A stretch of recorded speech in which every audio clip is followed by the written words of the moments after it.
Assalamu alaikum. Walaikum assalam. Thank you so much for coming today. And I think we should start the training program. And I have also invited a special guest speaker today. And she's one of the top psychologists. And I think she's a professor. And she would be joining sharp at 7 p.m. And she will be discussing mainly on mindfulness in practice. So that's going to be a topic, and she would be sharing a lot of insights on what mindfulness is and why we really need to practice on a daily basis in our life, and what will be the impact when we start practicing mindfulness in our life. All right, so Khalif Bhai and Nawaz Bhai, I want you to please have a look at the slide. And now, Khalif Bhai, I know you spoke to this slide yesterday, one part of the slide, one part of the picture. And I want you to have a look at this slide, that pictures, there are two pictures, right? I want you to have a look at this carefully. And then please let me know what is happening here.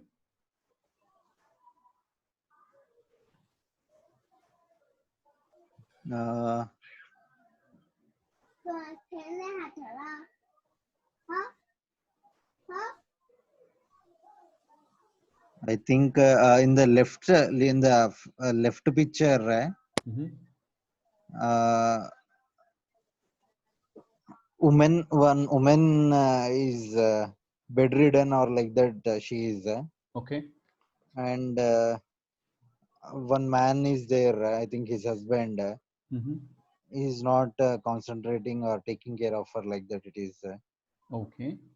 All and right. the second picture is opposite of that one. Okay. All right. Okay. So Nawaz bhai, how about you? What do you think? What is happening? In left side picture, the person is disappointing. Okay. And this one in right side, I think two ladies. One is mother and one is daughter. I think she is telling something to her. Okay. All right. See, our mind is a very beautiful thing. You know, what is the function of our mind? First of all, tell me, what is mind?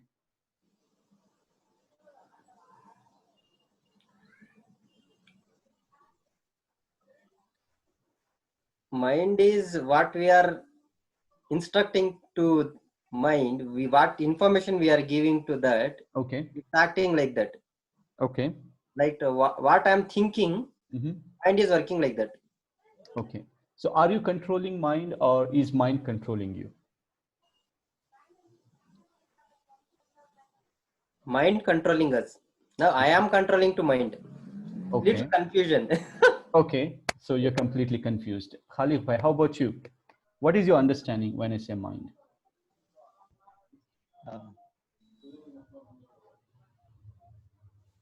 Whatever the senses we have, we'll be seeing those things and percepting something, giving some input to our brain, and that will be responding according to that one.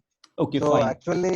actually it should be like we should be able to control our mind instead of mind controlling us. Okay. All right. And now, when I asked you a question, what is happening in these two pictures, what do you think happened? What were you doing? Looking at the picture. Okay. And thinking, perceiving what it might be. Exactly. Right. See, the reality of our life is, whenever we look at something, immediately we start judging, right? And now, what is mindfulness? I told you what is mindfulness. You shouldn't judge. Mindfulness is actually a process, right? Mindfulness means moment to moment awareness of our thoughts, emotions, actions, and the sensations around us, without judging and in an acceptable way, is nothing but mindfulness, right? And now, the moment I asked a question, You started, first thing you looked at it, and then you started thinking what's happening. You actually don't know what is the reality of the picture. You don't know what is happening. Do you Yeah. really know what is happening? No. No, you, frankly speaking, you have no idea what is happening. But still, you are thinking, and our mind's functionality is, I call mind as a thinking machine of our body. And what it does is, it thinks, okay, and it judges, Yeah. not in an acceptable way, unfortunately. And it thinks, and it is always stuck at the past events. It thinks about the past events, or our minds always thinks about the future plans, programs, ambitions, goals, dreams, and the future certainty or uncertainty. But you know what? To a very, very minimum, our mind focuses at present. On a daily basis, on an average, a human thinks about 60,000 times. So 60,000 thoughts are generated in our mind. I said mind is the thinking machine of our body. Now, out of 60,000 thoughts, 90% of the thoughts are the repetitive thoughts. They again and again repeating the same thing. So whatever you thought today since morning, you're still thinking about those things again and again. Those thoughts are repeating again and again. You're either stuck about your past events, about your past situations, conditions, whatever happened in the past, as well as our mind is always focusing on the future events, happenings, certainty, uncertainty, whatever it is. And now, to a very, very minimum, our mind is focusing at the present moment. And where do you think is the success rate? When we bring our mind's focus to the past, or to the future, or to the present? Of course, present, right? Definitely it is present. And the thing is, now you have no idea what's happening in these two pictures, and then your mind started judging based on what?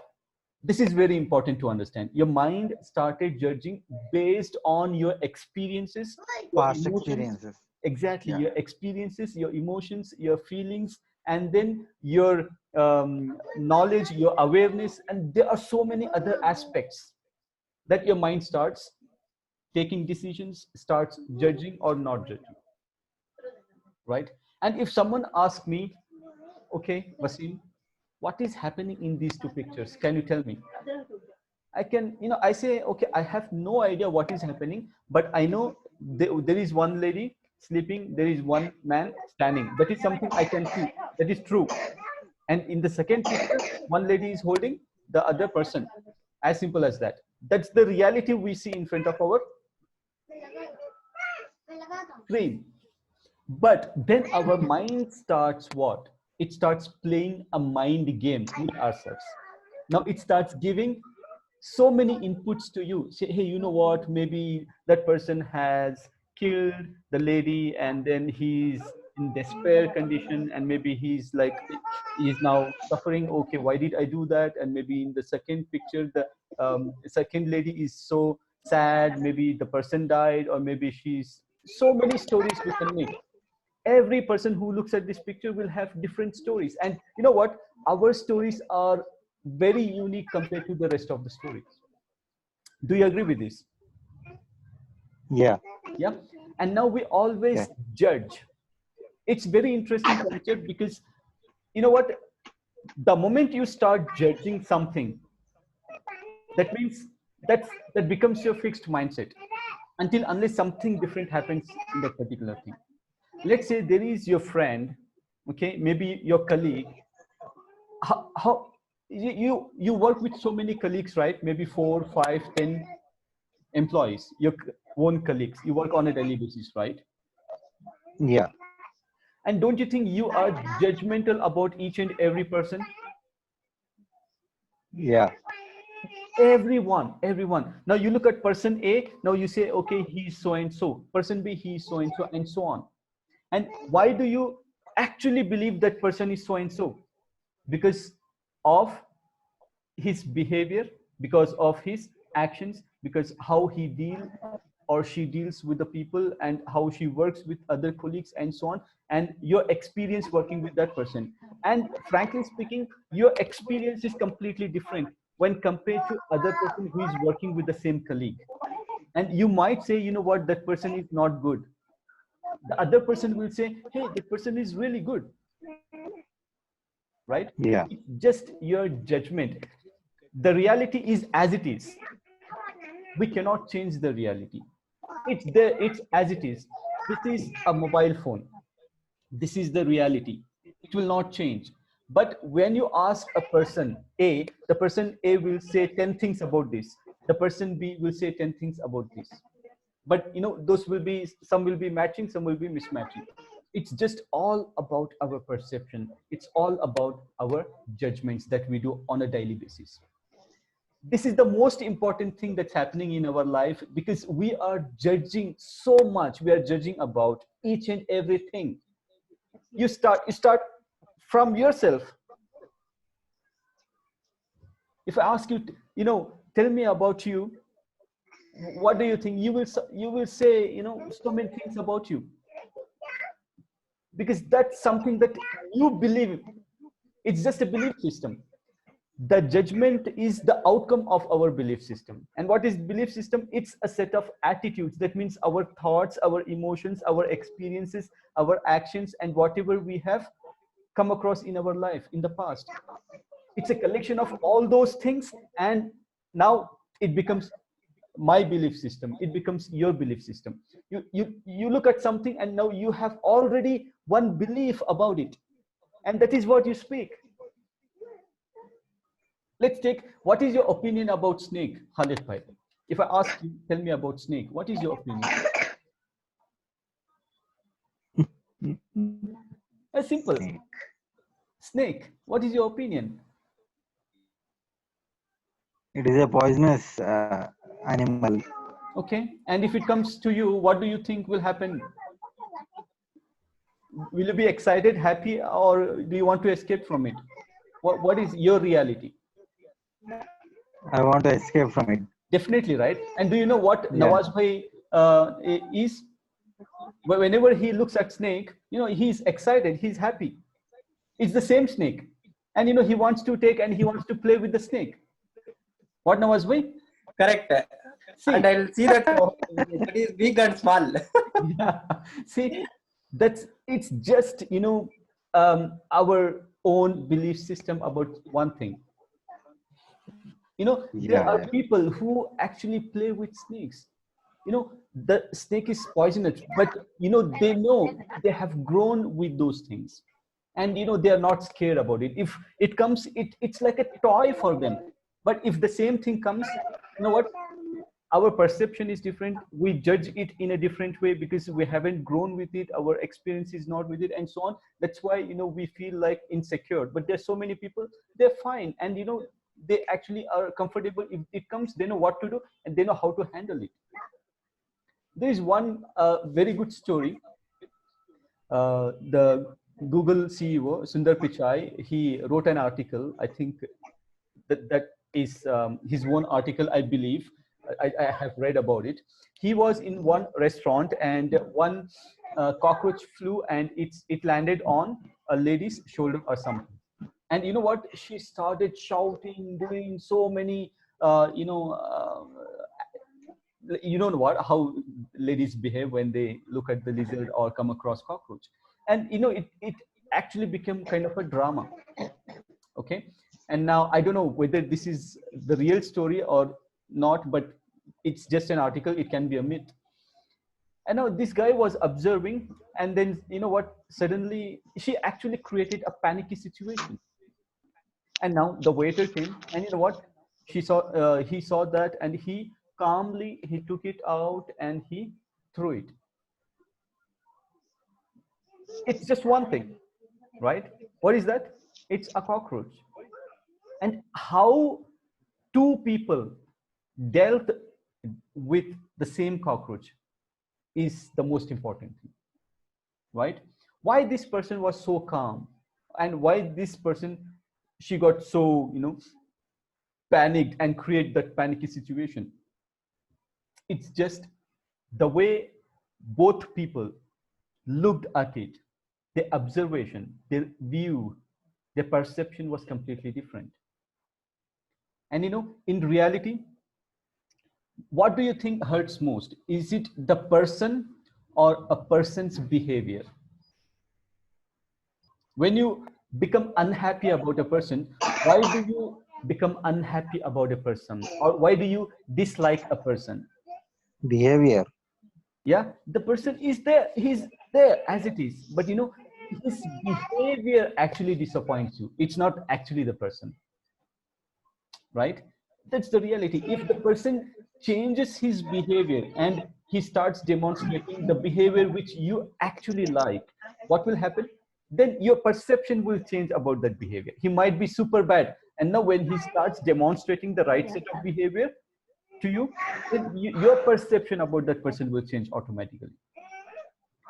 Now think about your corporate life. Think about your manager. I have one beautiful exercise, so we will come to that. Okay? Then you will understand what I'm trying to say. Then maybe you will start loving your manager. Yeah. Okay. All right.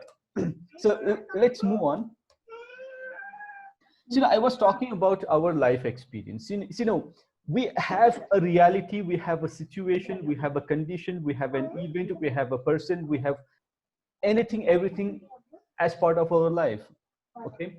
Now, everything is a life experience for us, right? Everything is a life experience. It can be a mobile phone, it can be a person, it can be a project, it can be colleague, it can be a parent, it can be family member, it can be relative, it can be anyone. Every single thing in our life is a life experience. How we see the reality of that life experience matters a lot. Frankly speaking, practically what happens in our life is, the moment we come across a life experience, okay, our brain starts deleting that experience. This number one, deleting that experience, not completely, but whatever is not required for us, it starts deleting that particular part of that experience. It starts distorting. It starts changing the meaning of that life experience.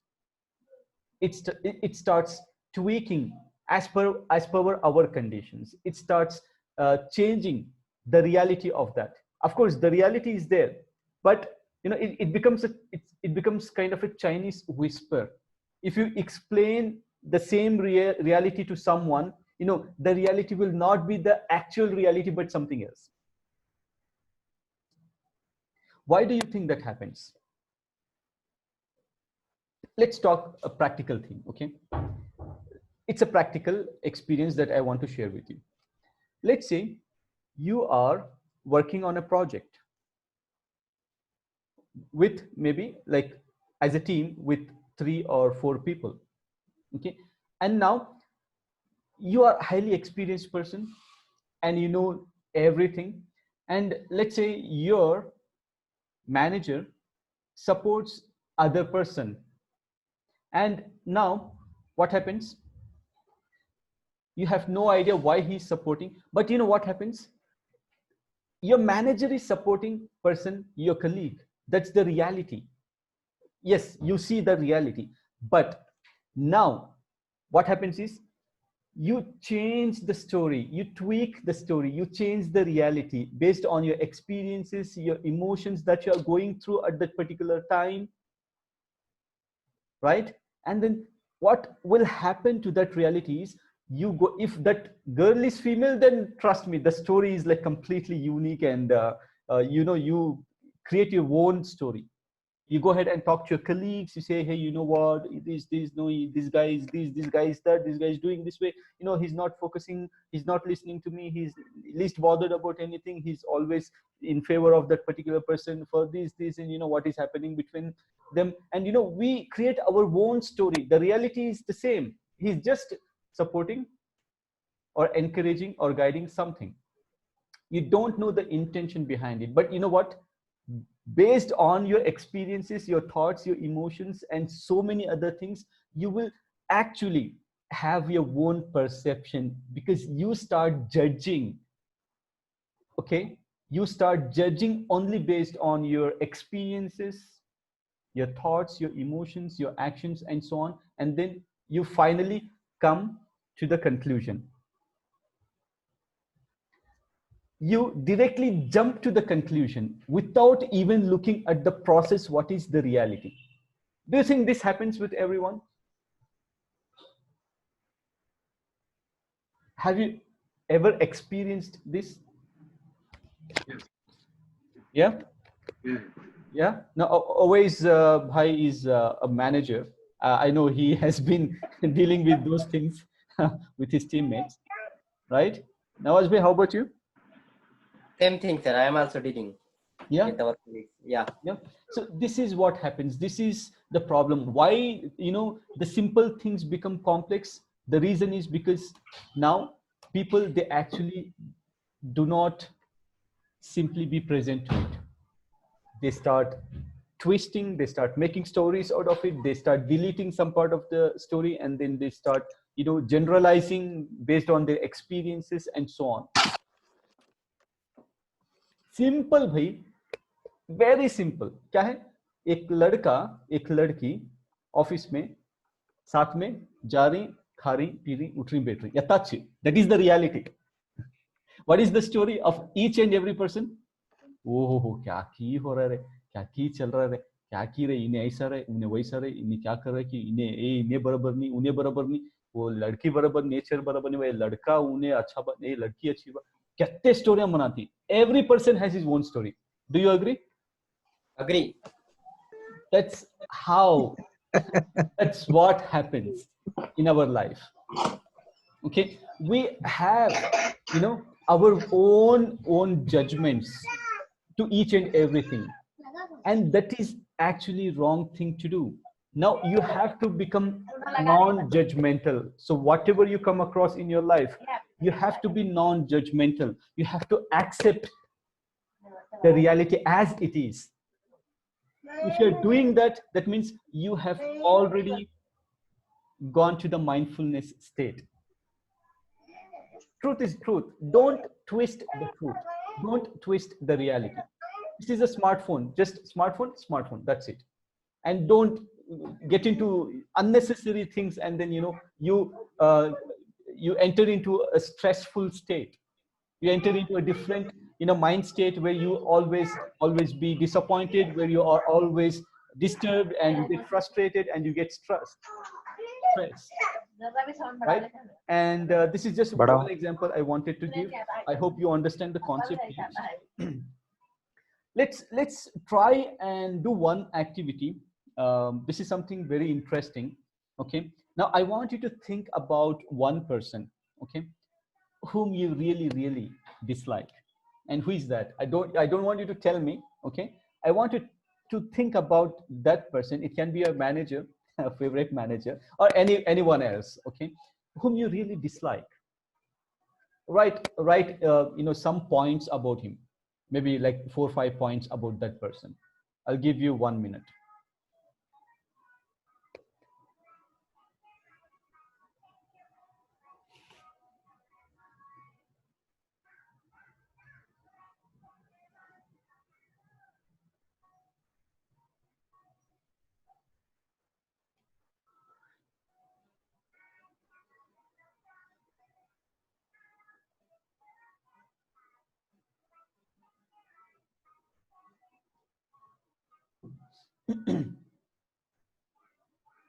Okay, are you done?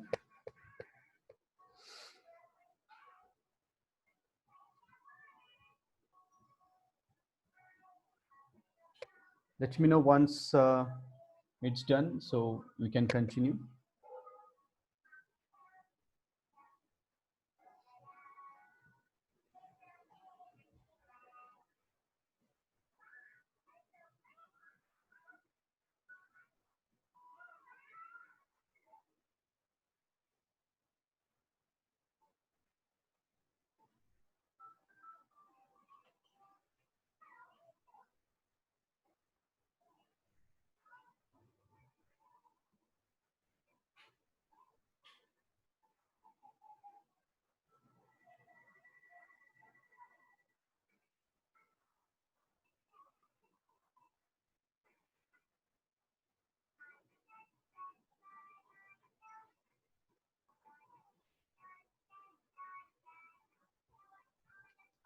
Done?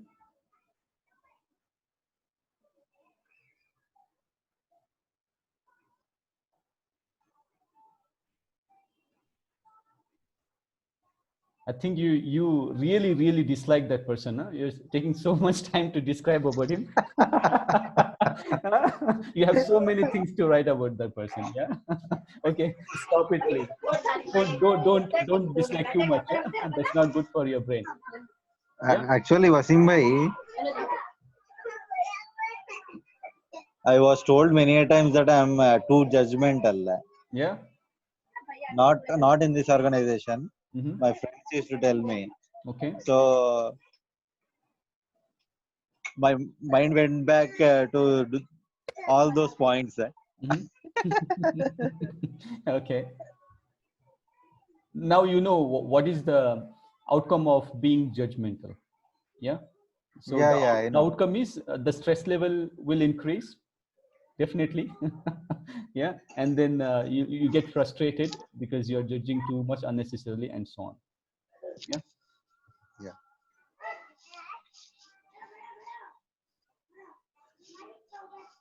Time waste about thinking about him. Okay. Okay. Now I want you to think about a person whom you really like. Okay. Please write some points about that person. Just highlights. I like because he's honest, um, faithful, or trustworthy, or and so on. I don't want you to write a sentence. Just I want you to write the bullet points.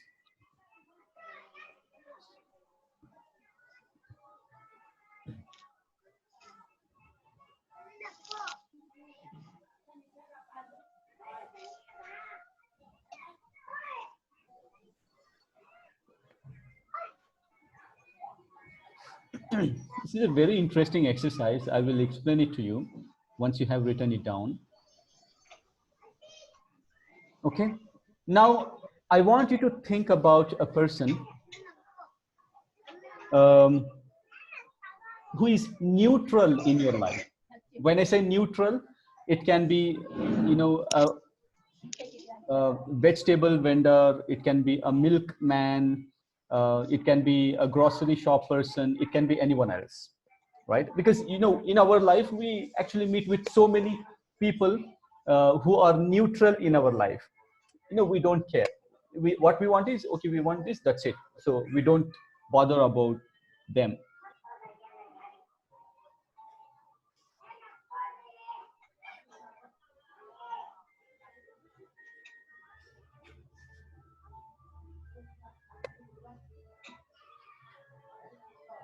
Okay. All right. Let's continue with the session. And the first thing is, see, we need to understand what is this disowned shadow self. We have our own shadow, number one, right? That we know who we are consciously. Yeah, we know who we are. Now you can say I am confident person.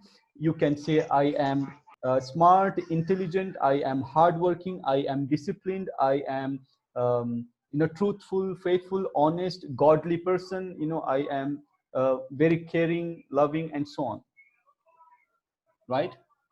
And that's something that you are aware, but there is also something that you are actually not aware about yourself, unconscious, and you're doing those things unconsciously. Okay, this is a very practical thing you need to understand this. And now always bhai, please unmute your line, and then I saw your comment on the dislike person. Okay, now you say the person you really dislike that person because the person is selfish, and he goes to any extreme to achieve his goal, and he uses the weakness of others to the best of his advantage, right? Always bhai? Yes, yes, yes. Yeah. And now, if you ask the same person about you, what do you think the response will be? Did you ever think about this? He will not know me. Do you think it will be a positive, feedback about you, or will it be somewhere very close to what you're thinking about that person?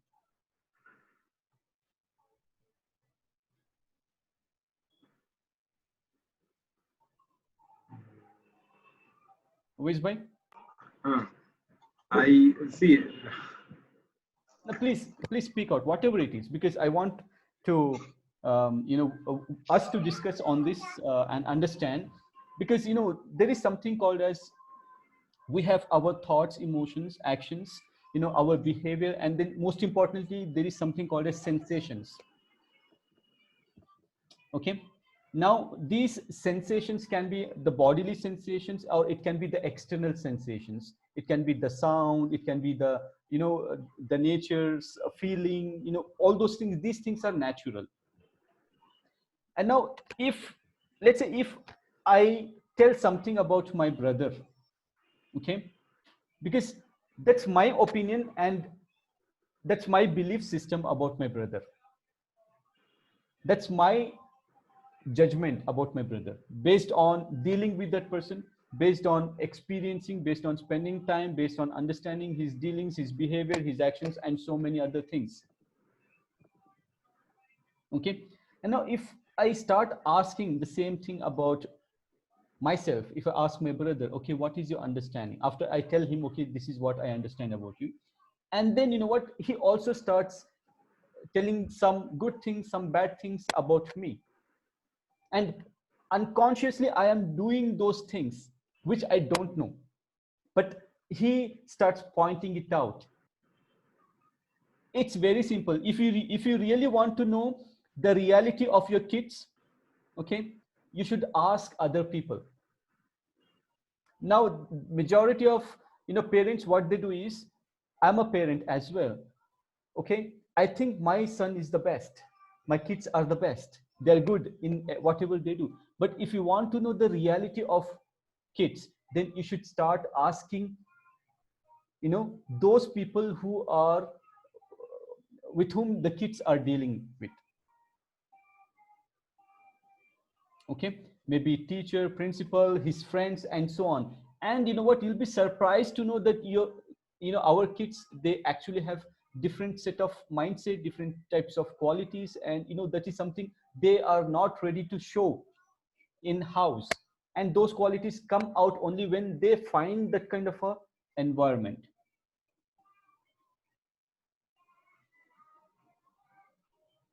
Okay.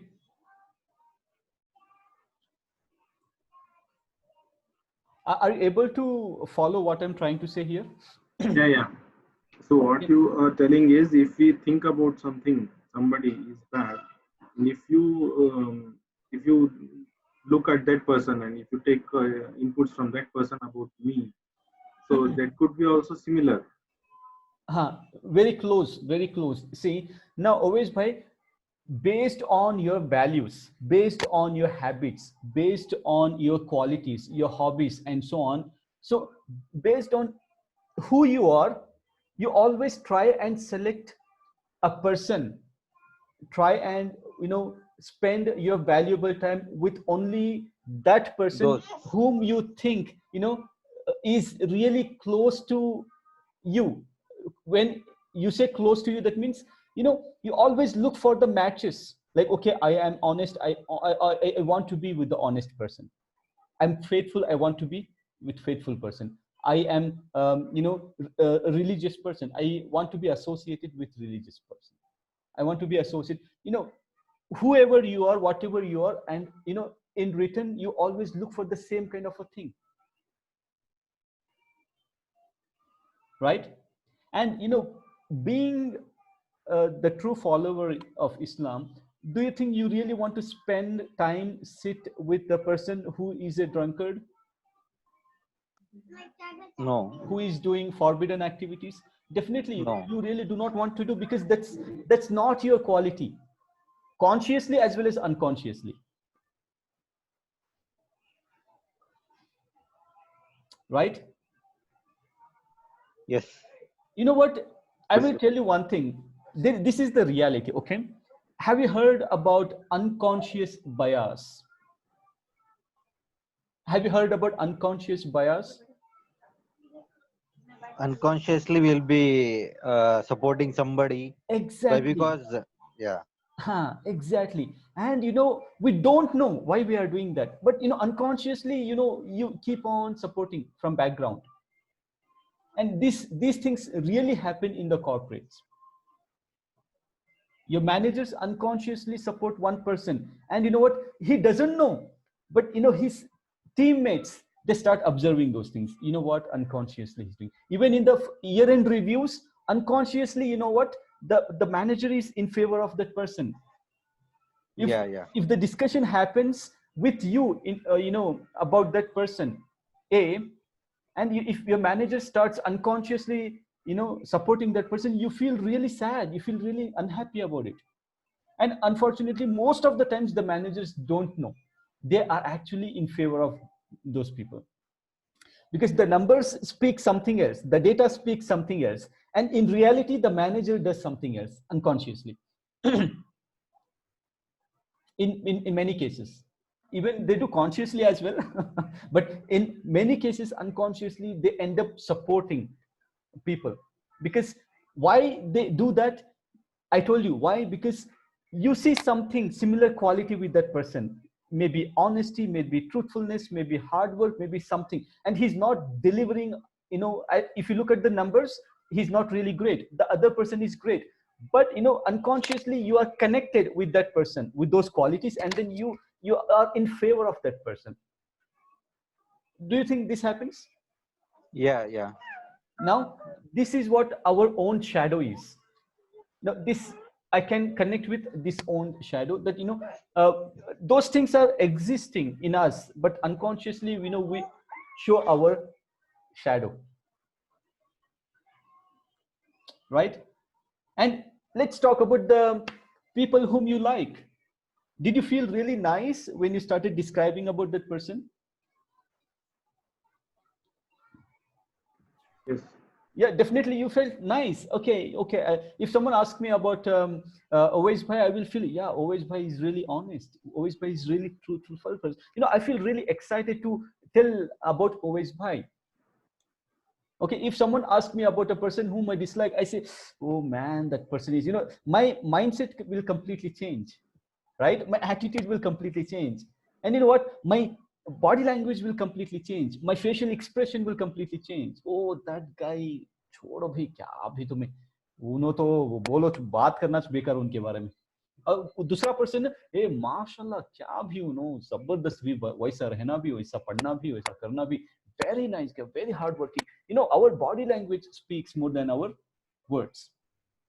And think about the neutral people, and we really do not have that connection. We have connection only for like 5 minutes, 10 minutes at max, and then we don't have any kind of emotions connected with those people, right? And because they are neutral in our life.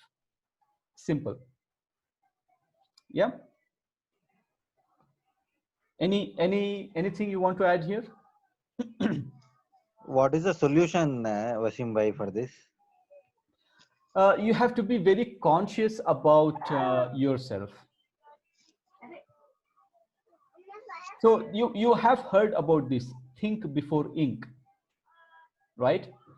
Now I can say think before you even say something, think even before you take action. See, I will tell you one thing, how I have been managing my kids. They do a lot of naughty things, like at the peak, and sometimes I get so frustrated. Okay. And recently I started, even before reacting, okay, even before reacting, I ask the basic question, simple question. Okay, is it really required to react in this way? I think, and then I go back, and then I tell them, okay, this is wrong. Else, in the past it used to be one stick and just bang, bang, bang.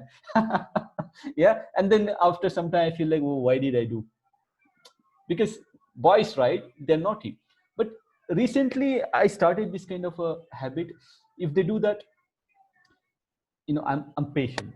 I think, Okay, is it really worth reacting in this way, taking stick in hand and then banging them, or is it worth talking to them, help them understand, and then bring them in the right track? So it's just a thought process. It's only a thought that can change your action. Okay, your thoughts are most important things. If you can change your thoughts, you can change your emotions. If you can change your emotions, you can change your actions. As simple as that. इनको जरा पकड़ो जी. Yeah, किसे पकड़ रहे हैं खालिद भाई? Thoughts को, emotions को, एक्शंस को? Okay, all right.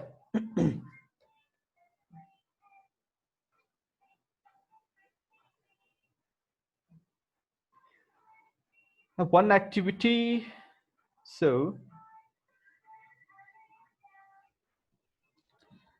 I want you to get up, okay, and you have to spend on this activity for at least 5 minutes. Okay. Now I want you to go outside your house, maybe on the rooftop or just outside the gate, and try to see for at least 5 people. Okay, you don't have to talk. Okay, what you have to do is you have to see at least 5 people and try not to judge.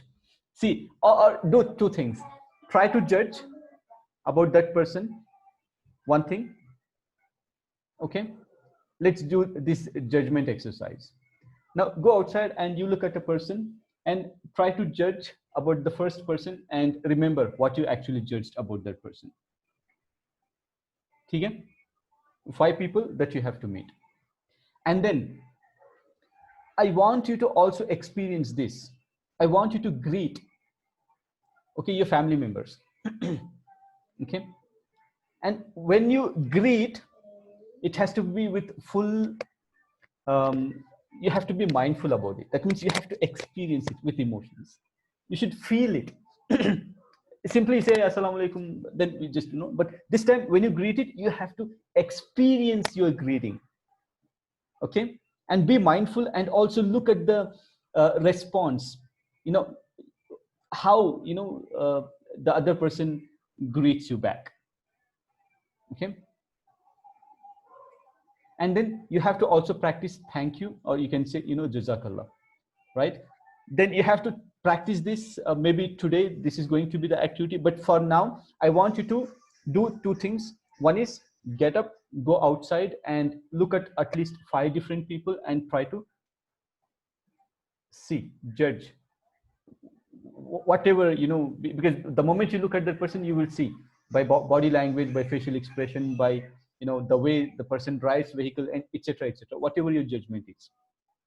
And then when you come back from outside, try to greet everyone individually in your family members and see their response. Now you need to feel this experience.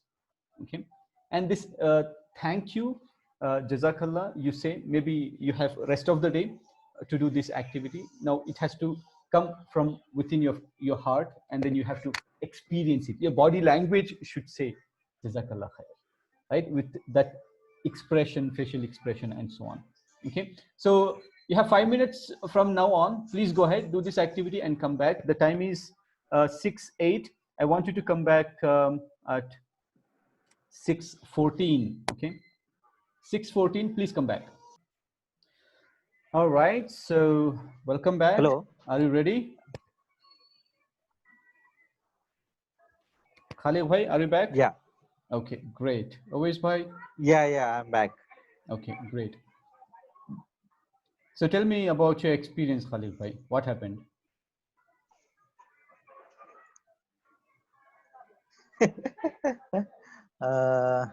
My owner's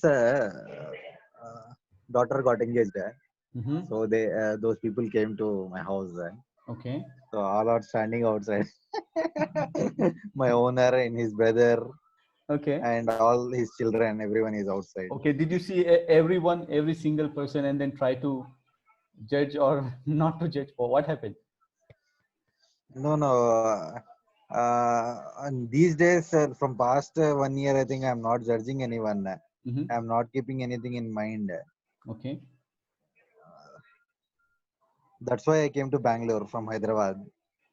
To not judge. I want to, yeah, yeah, Okay. to completely remove old memories. Right. Yeah. Yeah. Okay. I have one beautiful exercise. Okay. If that will help you, I will share that exercise with you, which will help you to remove all unwanted memories. Yeah, yeah. Yeah, so I will teach that exercise to you next time.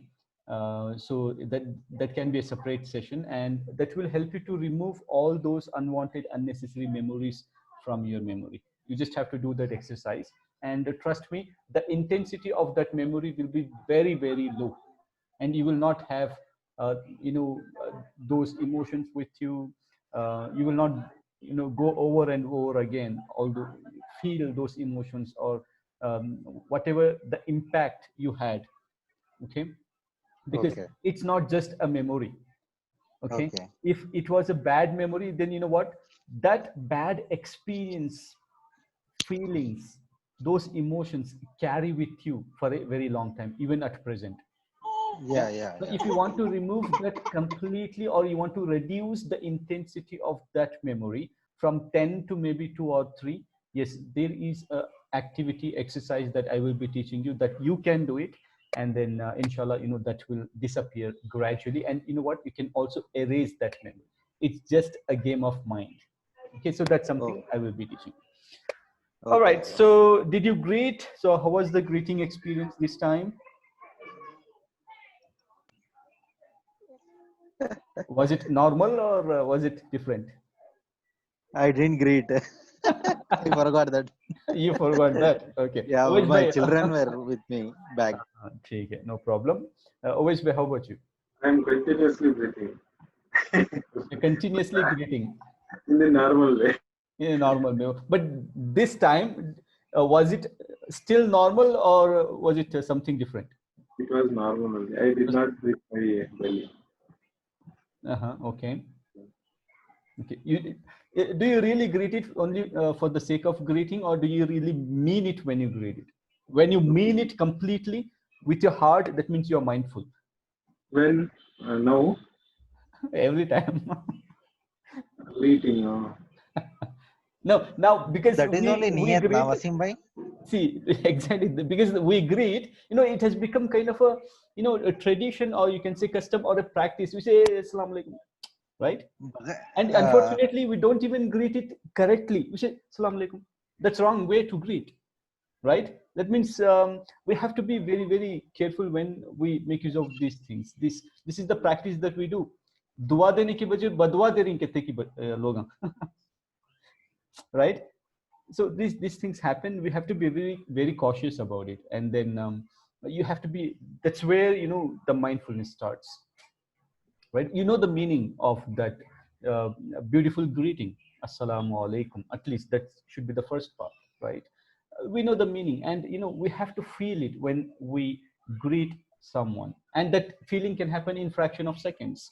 You really don't have to say, spend some time, 30 seconds, or 1 minute to get that feeling. That comes naturally in a fraction of seconds. But when people greet, they greet only for the sake of greeting, and that is not coming from the bottom of their heart. They are not feeling it, right? So those things are also there, and because that has become a practice, these things are happening unconsciously, and now we have to come out of that, and we have to make it a conscious effort. That is what I'm trying to say.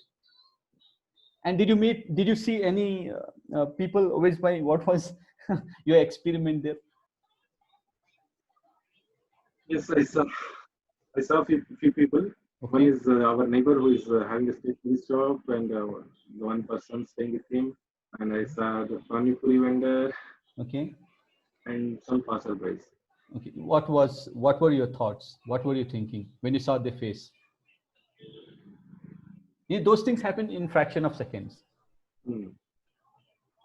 Actually, as Khalid Bhai said, I have also not doing much of judgment.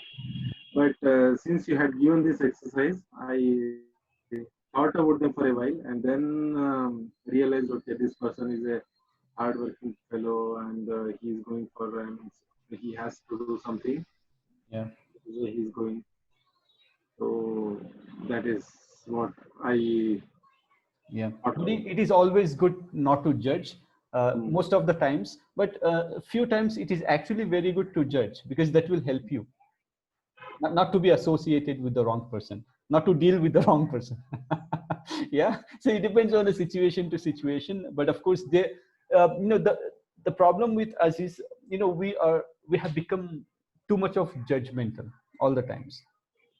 We have this self belief about each and everything, and it's not our problem, it's maybe our upbringing that has come since then, the same thing, and now we are not able to change that. We don't want to change that. Now we have entered into that comfort zone. There's so many things, but it's a life, and we have to become a lifelong learner. We have to keep learning, and then we have to keep growing, to change, to make things better. So that should be kind of a mindset. All right, so 6:50, I have kept an alarm, so that once it rings, we will head for Maghrib.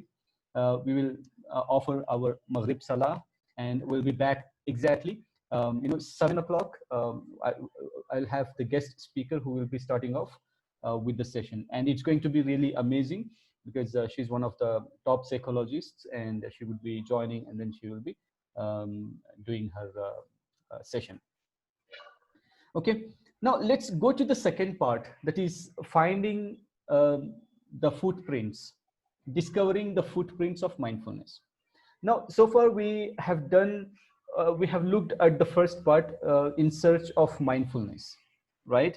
And I have already shared one activity, but that is something just started, right? And you will be continuously searching for that, right? Maybe this week you'll be continuously searching, and then maybe you will start finding the footprints of mindfulness, and then you will start perceiving it, then you will start catching it, that only the initial part of it. Then you will, the moment you catch it and you're confident, then you will tame it. That means you will keep on practicing that, and then you will ride on it, right? So it's a slow process, step by step process. So let's go ahead and stick to this. And then when you find the footprints of the bull, what happens is, see, along the river bank under the trees, okay, I discovered the footprints. Now, during this journey in search of the bull, that's mindfulness, now you come across a river bank, you come across so many things. Okay, a river bank can be your emotions, your actions, your thoughts, under the trees. So the trees can be, the environment you are in. Now you start discovering the footprints, being connected to the real world. Okay, and then you start searching, then you start looking at the footprints. Then in the remote mountains they are found. Okay, while you start doing all these exercises, activities, then somewhere you start looking, somewhere you start finding this mindfulness as part of this set of activities on a daily basis. And they are the mountains, and you will find hidden within those mountains. And these mountains can be the exercises that you do, the activities that you do, the experience you actually go through during this journey, right? And these traces no more can be hidden than one's nose looking heavenward. Once you find it, the footprints, then you are like, okay, let's go with it. It's there. To add more explanation to this, let's have a look at this. Now, once you do all these things, you finally start finding the bull's footprints, and you start wondering, okay, finally I found this, and I don't think so it's a longer hidden path. It starts becoming visible to you. And then you also have a lot of thoughts coming to your mind, and that will make you think whether it's the true path that you really need to follow or not. And while you start doing all these activities on a daily basis regularly, then maybe these thoughts will come to your mind, but hold on to the thoughts. Keep continuing with the practices. Whatever you do, focus on every single activity that you do on a daily basis, right? Right now you are scratching your head. Are you experiencing that? Did you experience that? Okay, now see, right now we are seated on the chair, right? Can we be mindful about it? Okay, I want you to experience this. Now I want you to please be mindful about your sitting. Now see, your feet are touching the floor. Can you experience it? Yeah. Now see, what body parts are connected to the external environment? Just experience it.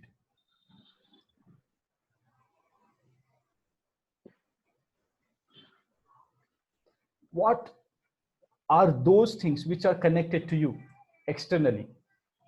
Just feel feel your cap.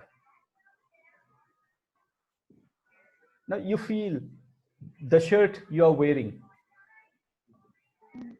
Now feel the trouser or whatever you are wearing, the bottom.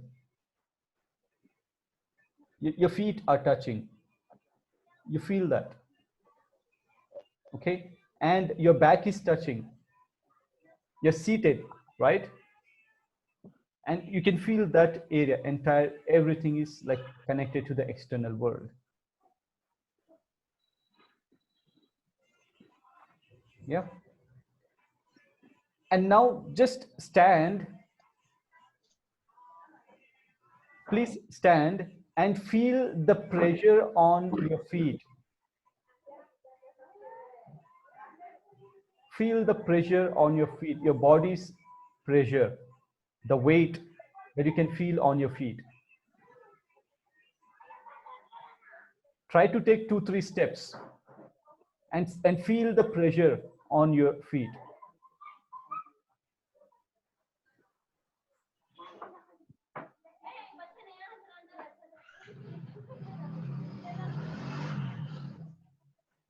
Okay, take a seat.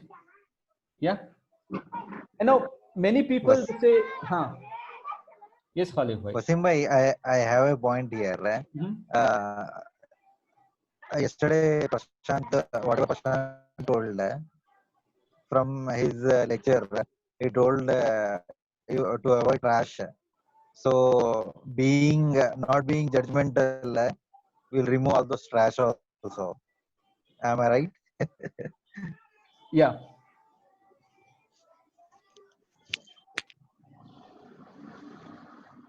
And now you might also start saying, you know what, the thoughts, the function of our mind is to think. It's non-stop. It's non-stop, right? They just keep coming, or our mind starts wandering. How do you handle these things? How do you manage it is the question. Yeah, because the mind is doing its work. It's a natural process, and now we have to take control of it. We have to start managing it, else it will start managing by itself. Now Swami Vivekananda said, one who can control mind can control anything in the world. It's not that easy. He was one of the greatest persons. He said it. Okay, many people, they say, we cannot control our mind. We can only manage our mind. We can only manage our thoughts. There is a lot of difference between controlling and managing. Now, as per his personality, he said control mind. No, we are saying manage because that's our personality. That is what we can do. He was able to control his mind. But at our level, if we can manage our thought, if we can manage our mind, our thought processes, then trust me, we can do amazing wonders. Yeah.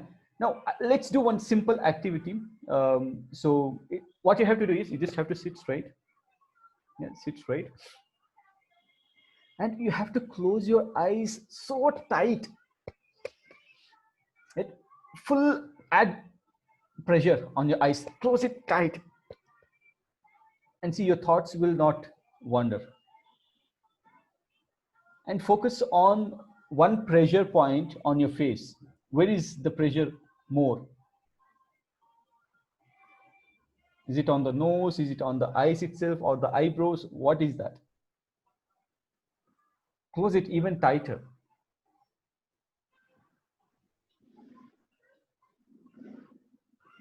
You know, your mind stops wandering when you do this.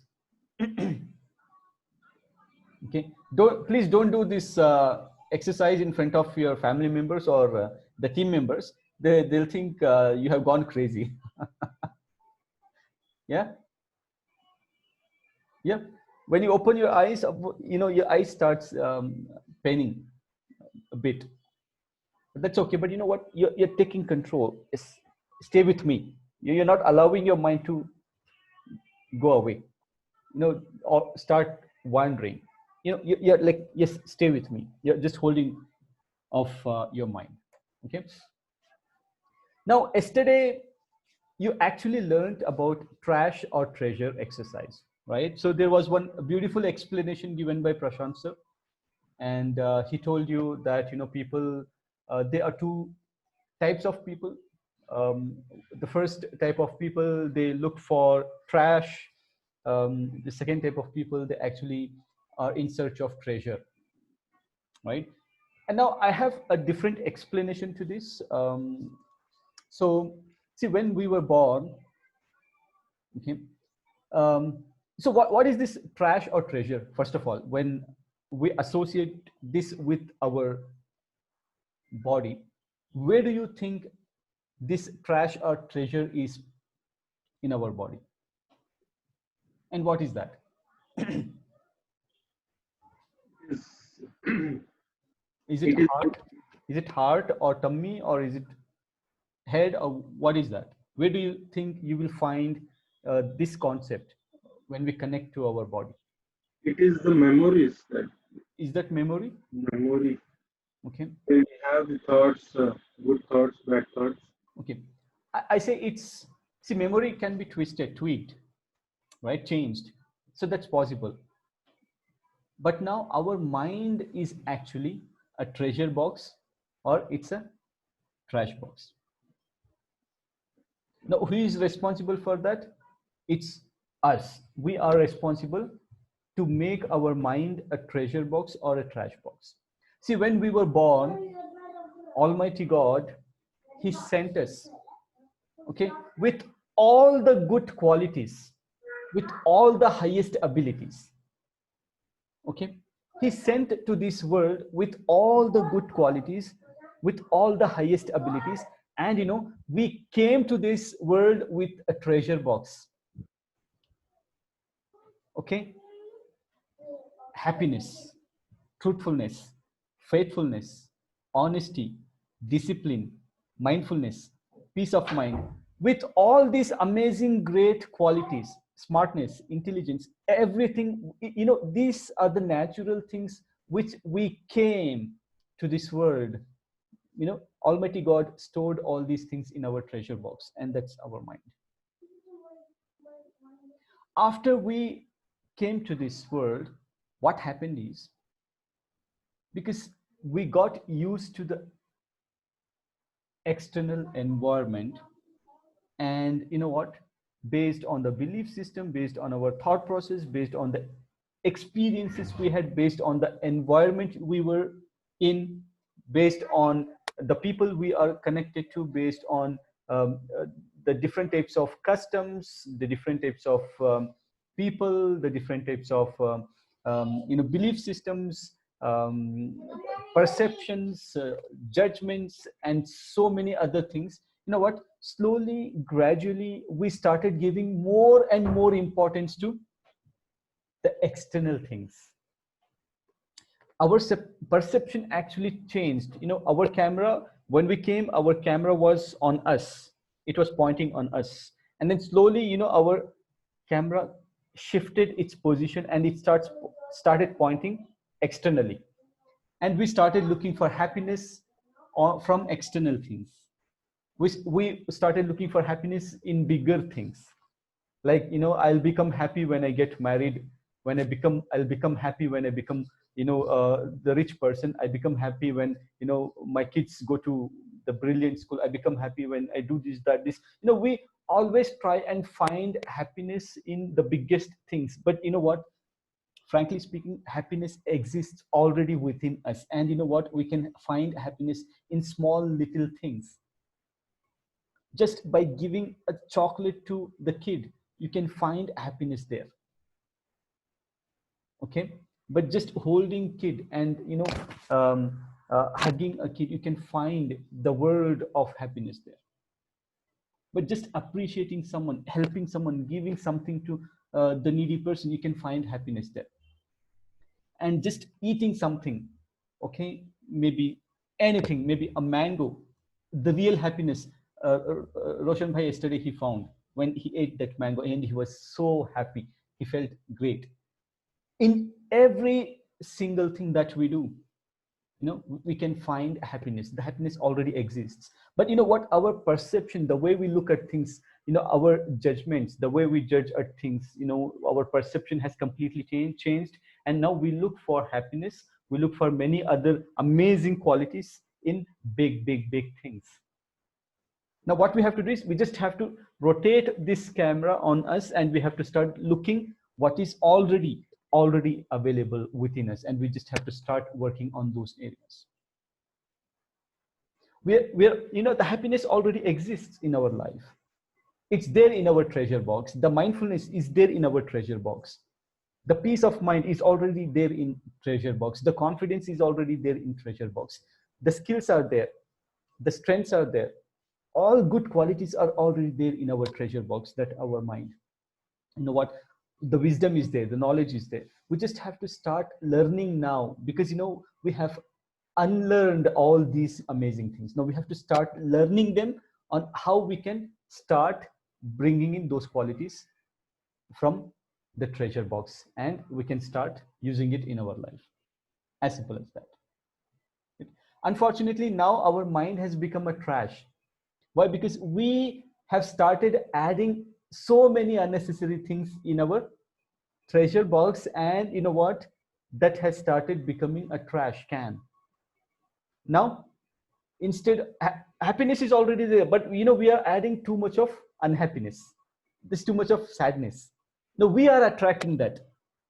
Okay, and the sadness has dominated our happiness, and we have started accepting too much of distraction in our life, and that has dominated the mindfulness, right? And so many too much of negativity is something that we are accepting, and that is dominating our trash can, our treasure box, and that is changing the treasure box to a trash can, right? Khalid bhai, Yeah. Concept समझ में आया? हाँ समझ में आया. अभी क्या करना, बोलो, क्या सोल्यूशन है इसका? Solution, we have to concentrate on what Allah has given to us, and we have to be happy with it. That is shukr. Gratitude. Very good. Gratitude we have to. We need to practice gratitude. See, right now, gratitude is missing big time in our life, because the opposite of that is something that has dominated in our life, right? उसका जो weightage है वो ज़्यादा हो गए, right? तो अभी we have to start becoming more gratitude. We have to start practicing more gratitude in our life. The moment we start practicing more gratitude, the moment we start practicing more happiness, joyfulness is actually one of the important activities we have as part of this program.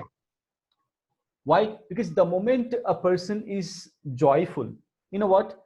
His perception changes, his thoughts changes, his emotions changes, and ultimately his actions changes. That's the beauty of being joyful. The moment you feel sad, the moment you feel unhappy, try to find a way, do something that makes you feel happy and makes you feel excited. Maybe you talk to a child, and try to understand his experience and try to find some kind of happiness. Then try to crack a joke, try to be happy. Our prophet, he was always happy, being one of the most sufferers on this planet.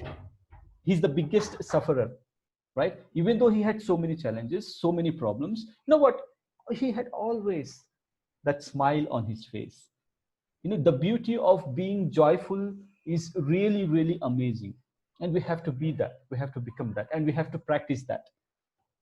If you feel that you are entering into that state of sadness, or not becoming joyful, then try to, okay, now what's happening to me, why am I feeling sad? Okay, let's change this. Then go for it. I know one person who's got these so many challenges in life, okay, and this person is so happy. You know what, you will not believe it, you will be astonished to, if we face those challenges, we will completely break. And this person has been facing those challenges. That person is very close to me and has been facing those challenges for many years. And whenever I meet that person, the person is like, wow, so amazing, always happy, always joyful. I'm trying to understand, how can this person be so joyful when when there are so many big challenges in the life. Now I try to learn from there. Now when the person who can be happy with those so many challenges, problems and sorrows, we by God's grace, we don't have those kind of problems and challenges, and why can't we be happy, right? I think that's just a perception. Yeah, this is a very good observation which I have done, and I just want to connect with that person, understand what is the mindset of that person, what is making her to be like always joyful. I want to explore that, and inshallah I will connect with you guys again, and I will tell you the mindset of that person, so that we can inculcate that particular mindset to some extent in our lives, and we can stay joyful. Yeah. All right. So what is this? What do you see on this screen?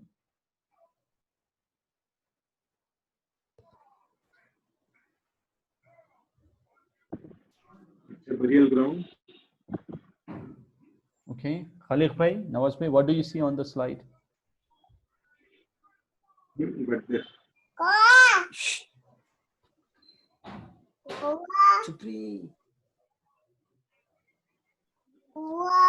What do you see here?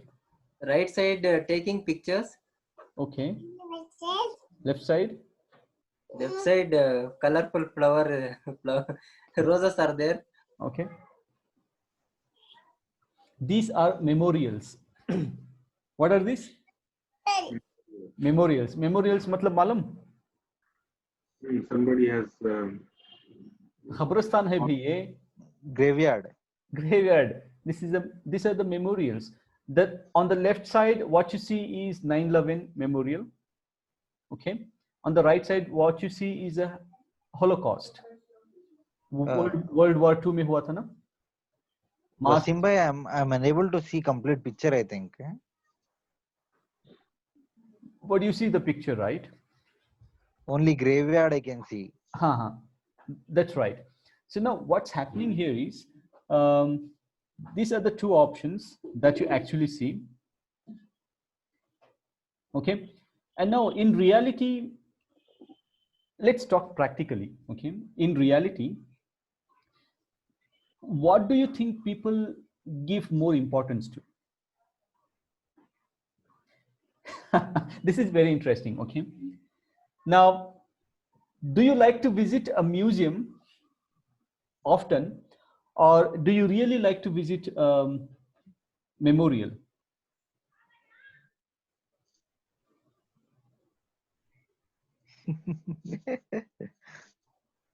Like thousands, lakhs of people are visiting memorials. Okay. Lakhs of, this is a practical reality. Okay. This is the truth. Why do you think people actually visit memorials? And there are so many good places if they want to go and visit, there are so many beautiful places. When they go there, they can stay happy, they can be joyful, they can have fun, they can enjoy, they can do all those things.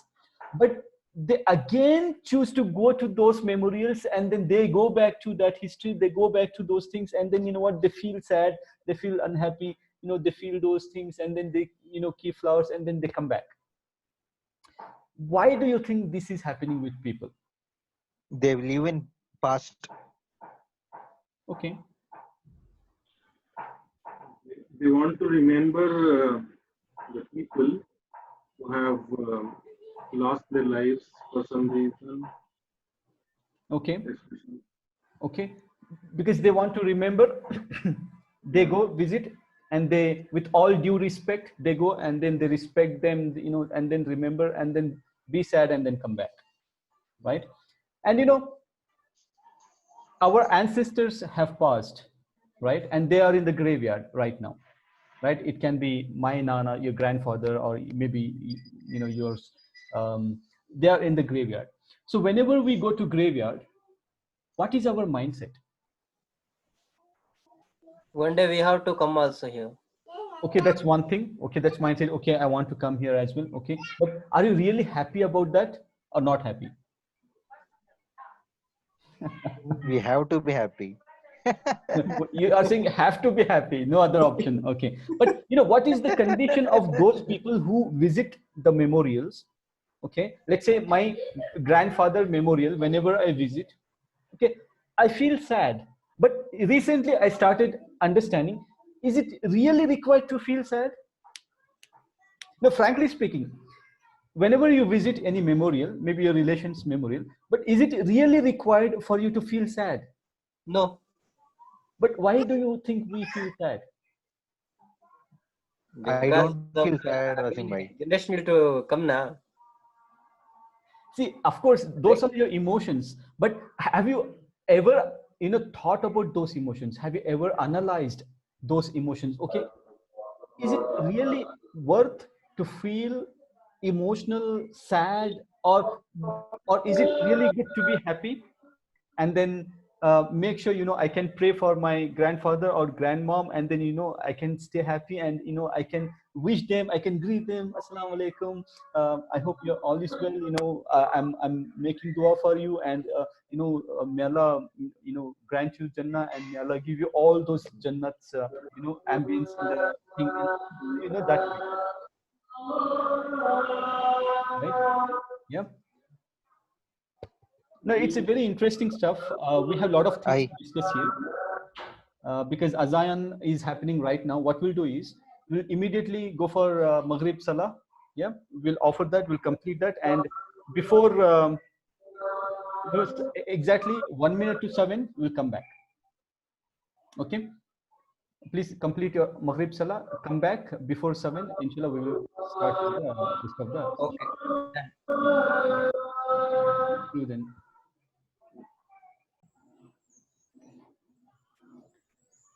Hi, Pallavi ma'am. Good evening.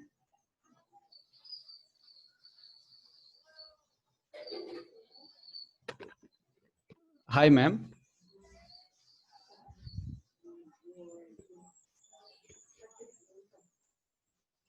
You need to unmute your line. Oh, hi, very good evening. Hi. Welcome to the session. Thank you so much for joining, Pallavi ma'am, and everyone. We have one of the top psychologists, mindfulness and happiness coach with us, and it's my privilege to welcome Pallavi Velluri ma'am, who has been kind enough to join with me today and share some most important mindfulness insights with you all. So, ma'am, over to you. Thank you so much. Thank you so much, Wasim. I'm so touched by your generosity to invite me in your show, and I'm absolutely excited to be here, and I'm so fortunate to be here. And my very hearty congratulations to all the participants who have chosen to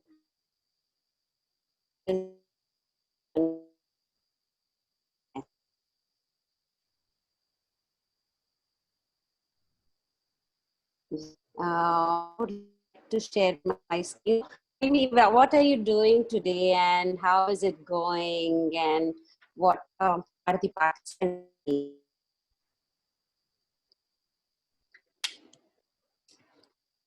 Am I with you, or any issues with net?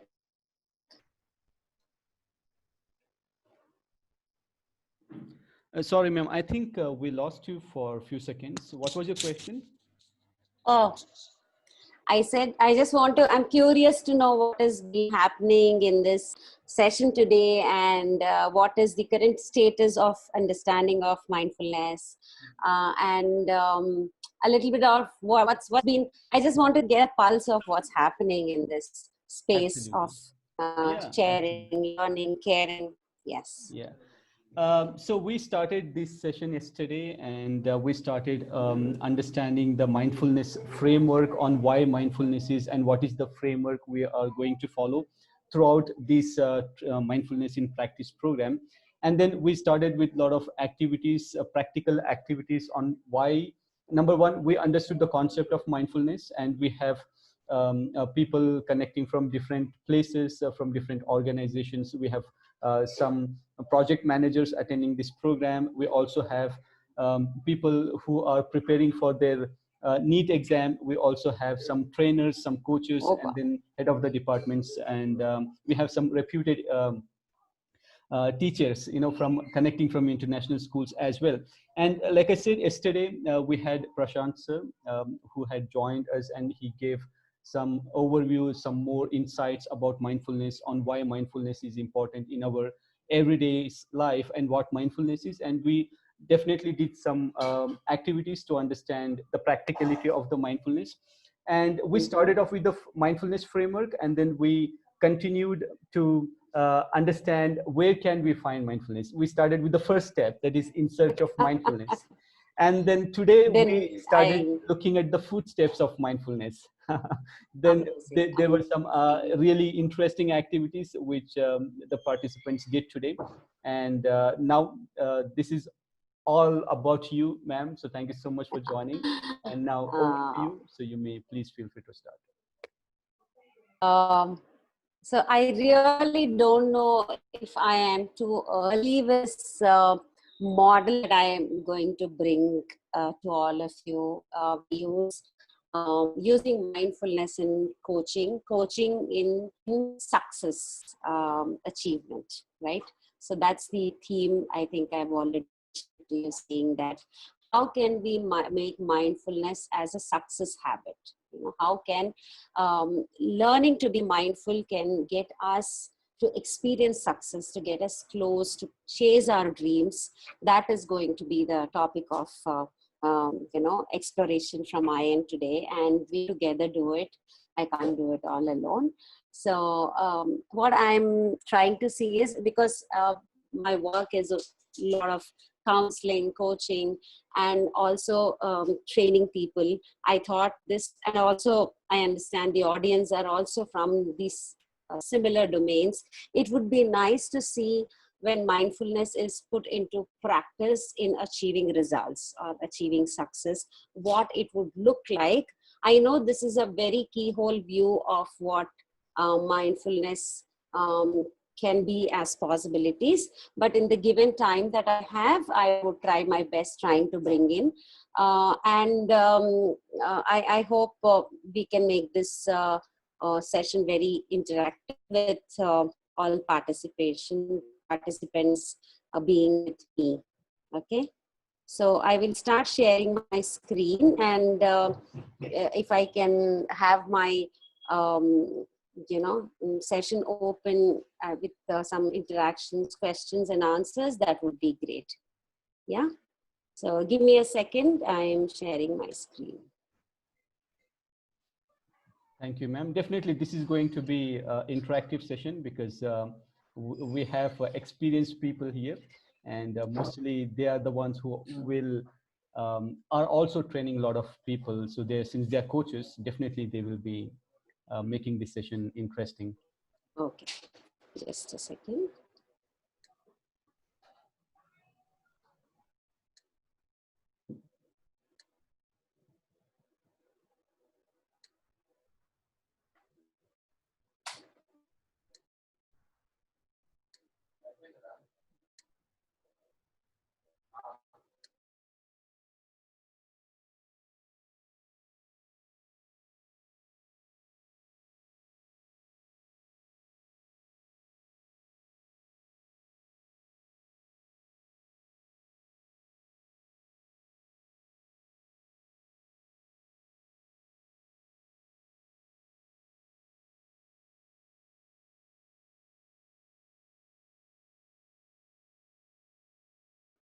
I have some issues finding my file that can be acceptable. Please bear with me. Give me 1 minute. I think I should be able to figure it out. Meanwhile, Vas can engage them or continue what you've been. I will just come back. Give me a minute. Sure, ma'am. No problem. Thank you so much. All right. So while ma'am is trying to share her screen, so let me help you understand what mindfulness is all about and why mindfulness is actually very important in our daily life. We are living in 21st century, and I call this century as the father of all the ages. Right? It's 21st century is the age of information, where information is growing drastically. 21st century is the age of innovations. 21st century is the age of communication, collaboration, creativity, and so on. At the same time, you have to know this: communication is the age of distraction.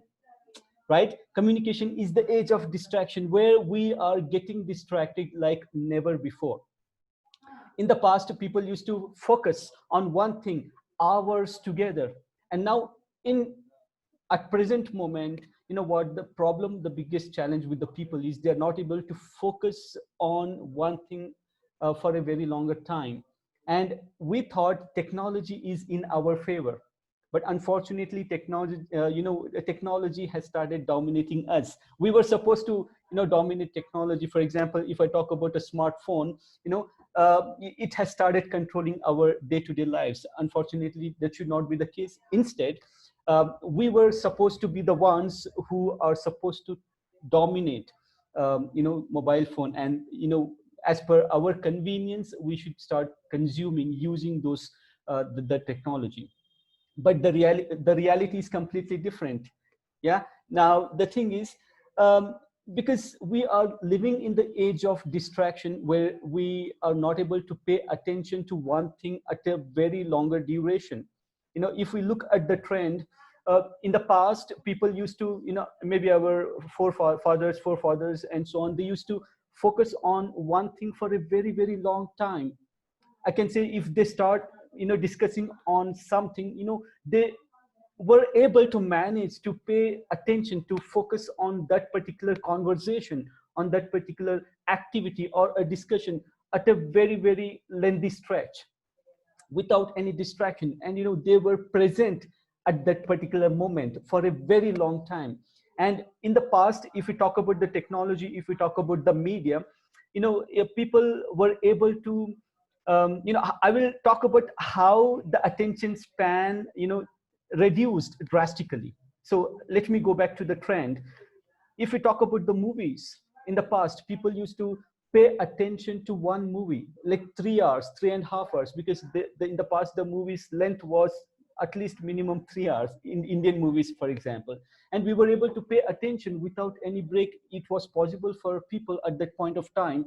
And then slowly and gradually, the attention span has started reducing drastically. Now, what is the current trend? What is the attention span of people? Can someone comment? Someone wants to talk, or just send a chat message? 45 minutes. 45 minutes. Any other guesses? What is the current attention span? Just try to send a chat message.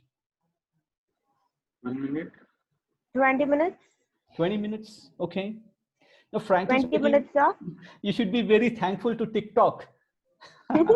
Now it has taken away, our attention span from 3 hours to, less than 1 minute. And people, they actually face a lot of problems to, because we're getting distracted every single moment, and it's really getting difficult for us to pay attention. Not even 1 minute, even you're listening to something, our brain start, our mind needs something different. That's why the TikTok, we want something, we even not even look for that particular video or whatever is coming on our way. We just keep on changing it like every 10 seconds. We don't like it. We want something fresh, something different, something. Our mind needs something different, something unique every single 30 seconds or 40 seconds or even 1 minute. We're not able to focus. In 21st century, please remember, even the way the learning is designed right now has changed completely. I will tell you what. In the past, we were able to study one chapter in stretch. Okay, when I was a student, I was able to study 1, 2, 3 chapters in stretch without any problems. But now it is completely changed. Nowadays, students are not able to do that because of too much of distraction in their lives. Now, what they have adopted a methodology is they have divided everything into small, small segments, right? And now, because the attention span of our brain has reduced drastically, right? Now they have divided those things. Even if you do any online courses, you will find the courses, entire course, split into bits and pieces in 5 minutes, 7 minutes, 8 minutes, with even small activity even in those segments. Yeah, now our brain can focus only for about 25 minutes. As per the research, we can focus for 25 minutes. After 25 minutes, it seriously needs a break. The moment we give a break to our brain and we do some kind of an activity, that means our brain becomes fresh and it's refreshed and it is again ready and active to absorb, to take the same amount or more amount of information. If we continuously do or study something, learn something for more than 20 minutes, 25 minutes, what, the power of brain reduces drastically and the absorption of that information reduces. Maybe for the first 20 minutes, the absorption rate was maybe 100%. After 25 minutes, it reduces drastically to 60, 50, 40, depending on how much information our brain has absorbed. So the research says we have to please make sure we go ahead and take break every 25 minutes, at least 5 minutes, 7 minutes break. And then, I usually do this activity with all my participants. I call this as super brain break. So I know I have some participants who have completed that program and they have attended and they know how they can manage their learning process, right? And just to give you a glimpse of what mindfulness is, what, in practically, we are already mindful. The mindfulness already exists in our life. Happiness already exists in our life. Confidence already exists in our life. Peace of mind already exists in our life. The main problem is there is an external factor which has dominated our mindfulness, our happiness, our confidence, our skills, our all those amazing qualities which are already there in our life. But those external factors have dominated those things, and that has put it at a very, very low level. And now we have to start learning all these things. If you want to stay happy now, there are so many programs people have designed on how you can stay happy in your life. Seriously, people have designed programs to stay happy, because happiness is the real quality which we have come to this world. We have come to this world with all those amazing qualities which are already present in our life. And we have to now, unfortunately, learn how to stay happy. We have to learn how to stay mindful. We have to learn how to be confident. We have to learn how to be peaceful, right? And now let's stick to our topic, that is mindfulness in practice. Pallavi ma'am, let me know whenever you are ready, so I can pass it on to you. Now, mindfulness is actually a process. I should say mindfulness is an outcome in our life. In simple words, mindfulness is a moment to moment awareness of our thoughts, our emotions, our actions, and all the sensations that is happening within ourselves and externally, without any judgment and with 100% acceptance rate. Now, whatever the reality is, we have to accept the reality as it is, without any distortion, without any generalization, without applying whatever experiences we have. Nothing. If you look at this shirt, it is blue in color. It is a checked shirt. You should see the reality without modifying it, without judging it, without applying all our, those experiences, those our belief systems. So the problem happens in our life is the moment we start judging things by using all our experiences, by using all our thought processes, by using all our belief systems. That's when we change the reality. That's when the stress level starts increasing in our life. That's when um, I can say we get into the frustration mode. The moment we start judging, the moment we start perceiving things differently, because the moment we change our perception, the moment we change our perception about something, that's the initial thing, that's the initial step to get into a different level, to attract unnecessary things in our life, right? So this is the reality. And frankly speaking, mindfulness is the basic foundation of being meditative in our life. Yes. Okay, so let's see if Pallavi ma'am is ready. I know this is technology. All right. So ma'am, are you ready? I know Pallavi ma'am has got some amazing insights to share on this topic.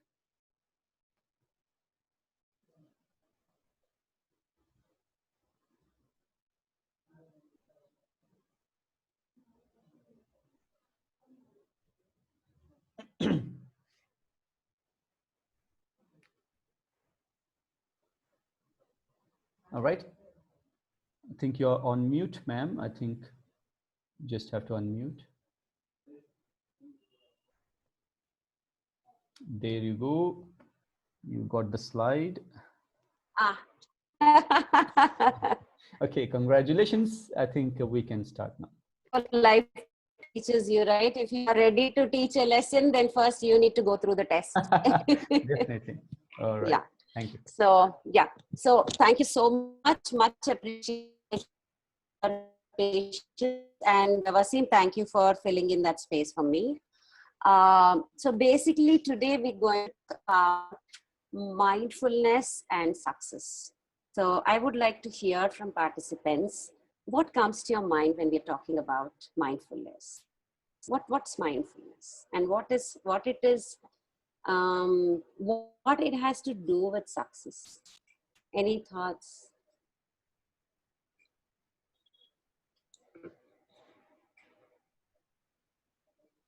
What rings the bell for you when I say mindfulness and success? Being focused on whatever we are doing. Uh-huh. Being focused on what we are doing, and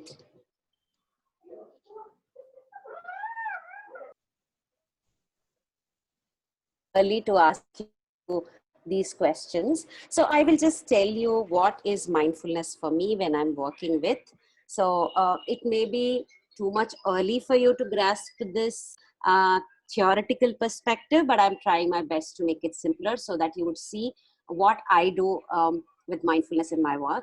So basically, mindfulness is all about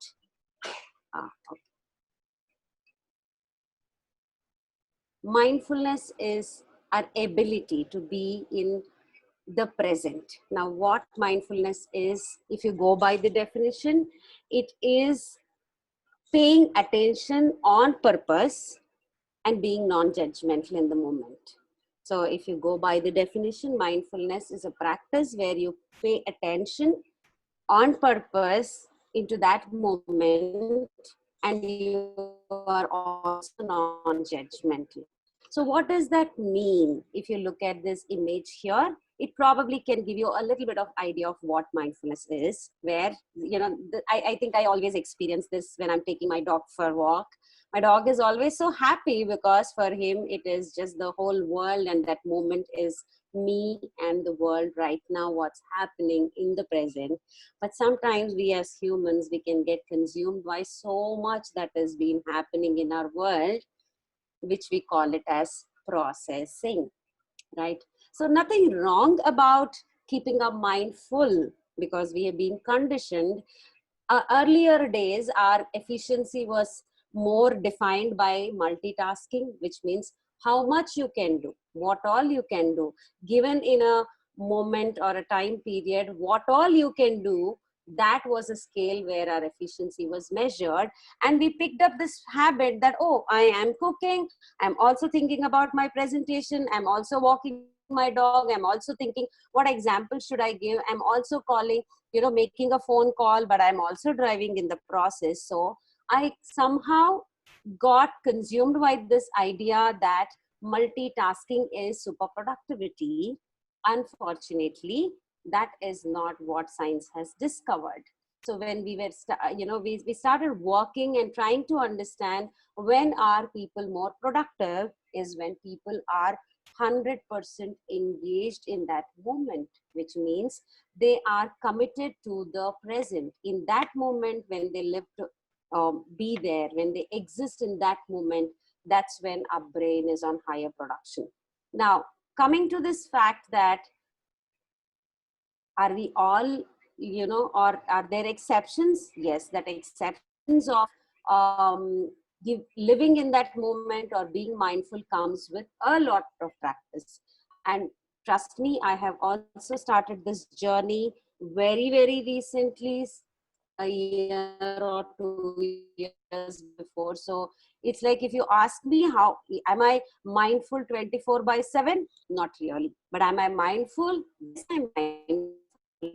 So the choice that I make between keeping my mind full with all of that, which is not required at given point of time, to creating that space, that moment for me where I can be mindful. So the mindfulness moment is the state of mind, state of a being, basically. It's not only about mind, it's a state of a being, because we are human beings and not human, where we are aware of what is happening to us, around us in this given point of time. Say, for example, to make it a little more comfortable for you, at this moment, can you just take a moment to connect with your breath, how it feels like? How is the air? How do you feel about the air? Is it warm? Is it cold? Or what's happening when you inhale the air? When you are inhaling, how does your breath feel like? And try an exhalation experience. And when you're trying to exhale, how does it feel for you? Are you in the moment getting connected with your breath? What is around your surrounding? What's happening around you? Take a moment, just get a feeling of what is there around without really having to move. I invite you to become aware of the surrounding, where you are. What is the kind of chair you're sitting? How does the cushion feel like? How is the backrest of the chair? Or if you're on a couch, how does that feel? Are your feet touching the ground? What kind of place are you sitting? What is the sound around? Can you hear the fan, or there's a AC, air conditioning sound there, or is there any other sound around you? Just take a moment to become aware, where you are completely engaging in that moment, where you are paying attention with purpose, because whatever I'm asking you to do, I'm asking you to do. So you are attending to these sensations on purpose, and don't be judgmental about it. How is this fan making the sound? Oh my God, is it disturbing? Or, am I too comfortably sitting? I'm in a class, or why am I like this? Or what is happening? So without being judgmental about the moment, just connect with the moment.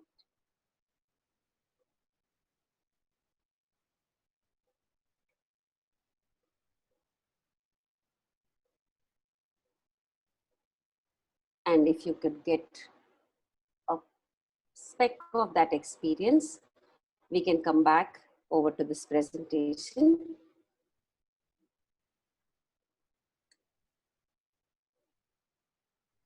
Like I said, mindfulness is paying attention, which means we are engaging using our sensory organs. It can be our skin. So the best way to understand this concept is how a lot of the FMCG companies advertise their products. Like if somebody is advertising for a dairy milk chocolate, they are eating the chocolate in a mindful way, which means you really at that point of time you want to grab the chocolate, because the way it is melting in the mouth and the feeling one gets, the taste of the chocolate, everything is described so well. If we talk about fragrances, it talks about how that fragrances actually reaches you, how it makes one feel. So that is what is mindful way of experiencing things. So those are, those advertisements are a way to understand how mindfulness is used in a commercial, a way to invoke attention in us. In our practice of mindfulness, because we are paying attention on purpose, we talk a lot about what's happening in our head, what's happening to us, what's happening in our body also. Like, when I feel happy, what it is to be mindfully happy. How does this happiness feel inside me? How does this happiness feel around me? How does this happiness feel inside my mouth? How does it feel to me overall is what we're talking about. And when I'm saying non-judgmental is having a curious mind, having a mind like a child, being there without going back to your previous experience. Oh yeah, I remember this is how it was. Or, oh, maybe this is not what it used to be, or this is not what I expected, or maybe it should be like this. So when you are actually indulging in trying to dissect it and analyze it more, that's what is judgment. And when we are trying to be mindful, we are gathering ourselves to be in the present, and that being in present is being curious and being objective, because when we are in objective, we are in this moment. Oh, it's Pallavi is not like talking like Prashant. Nothing wrong, that's a view. But when we are mindful, we are trying to be very objective to this and not subjective, trying to compare it like, oh, it used to be like this, it was before. So are you with me? Any comments? Any questions? No questions. Okay. Now, what has mindfulness to do with success? What is success for each one of us? What fascinates us about success? Any idea?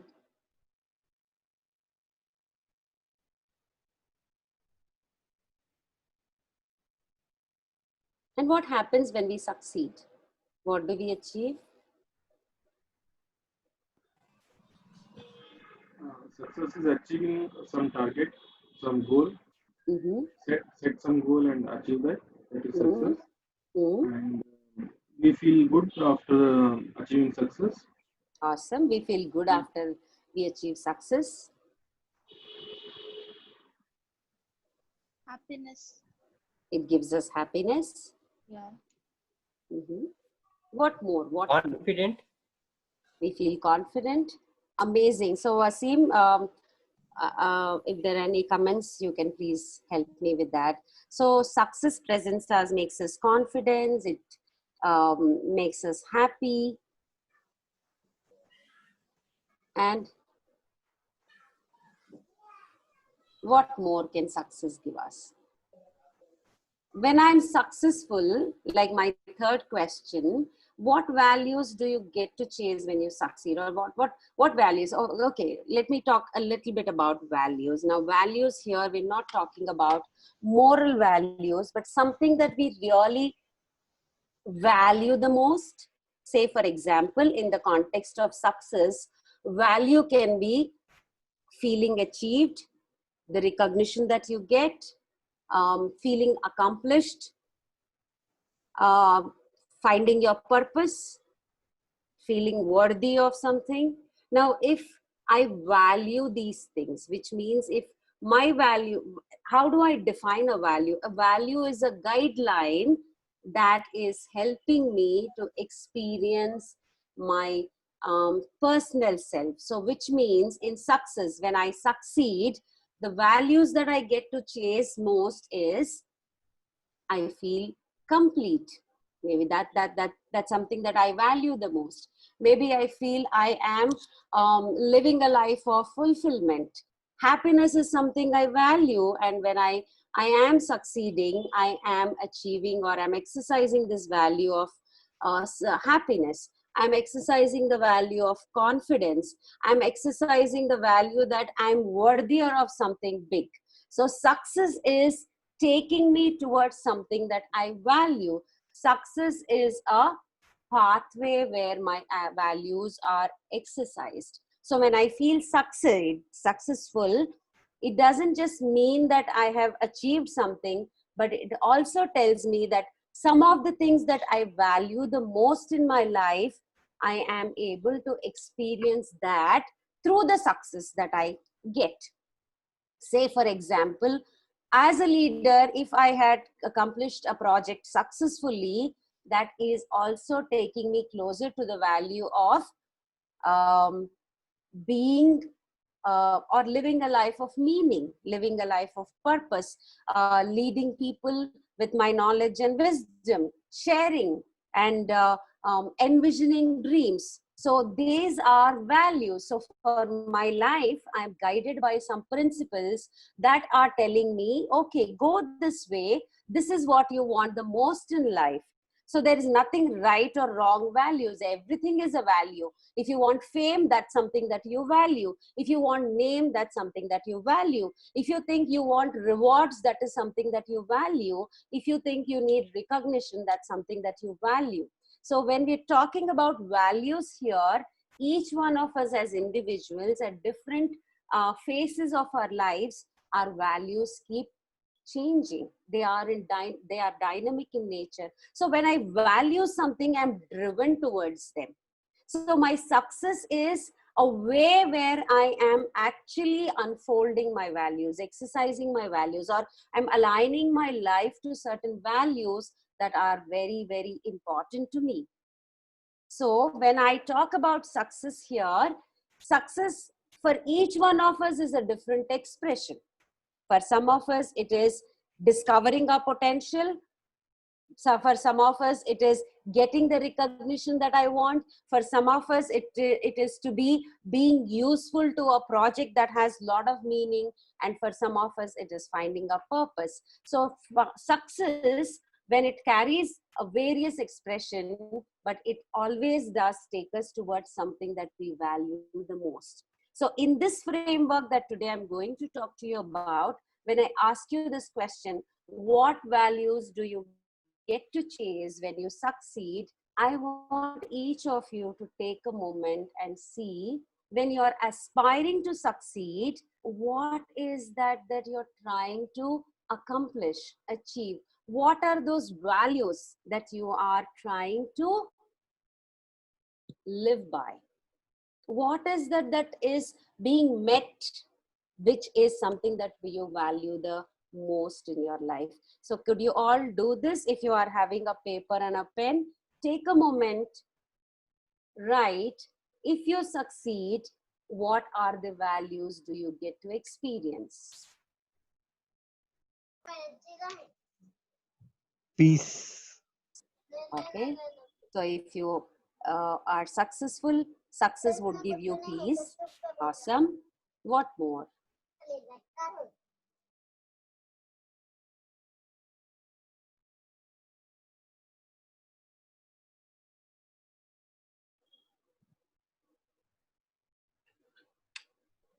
What are we driven by? It can be definitely a question, and take a moment to ask this. What is that something that I'm running? What is that I want to get here? What does that those things look like that I'm aspiring for the most?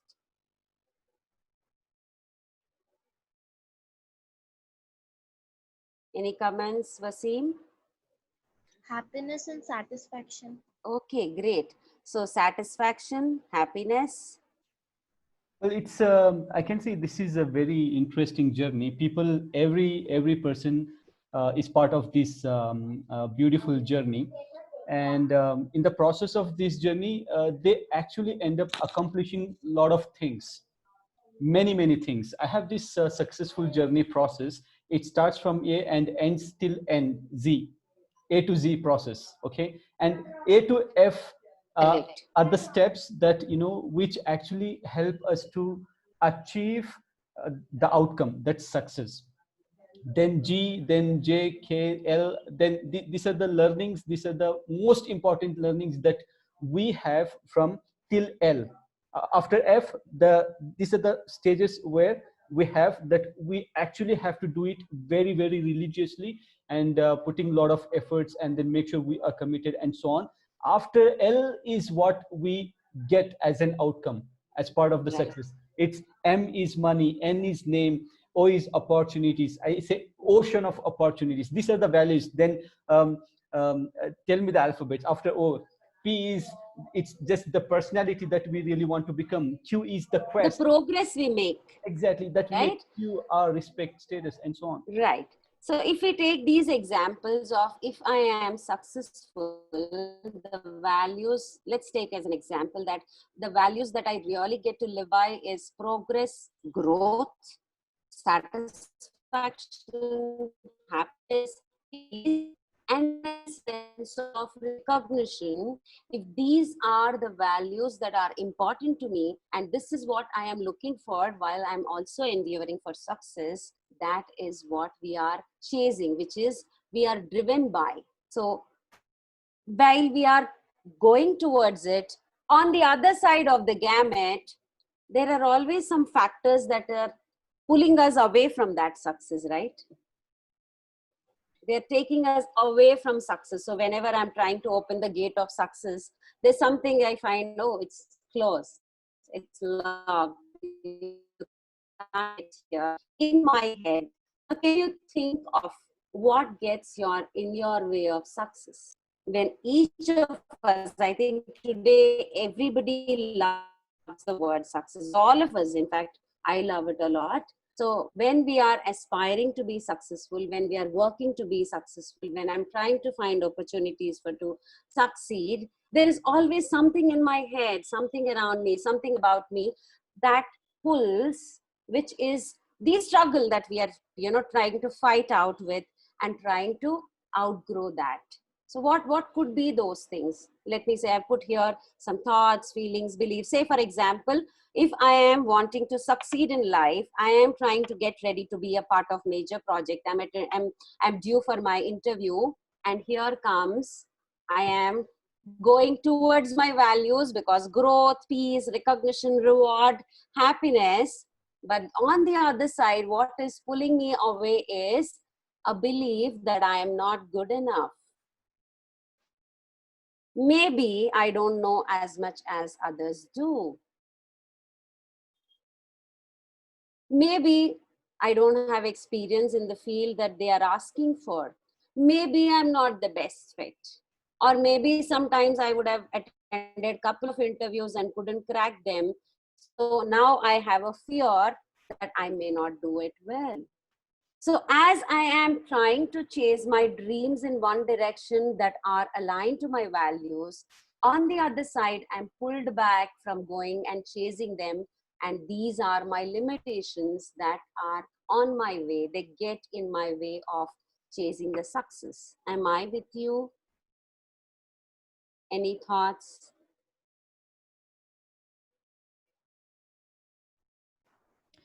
I think the most important thing here is to understand. I think this is the most common misconception, I can say.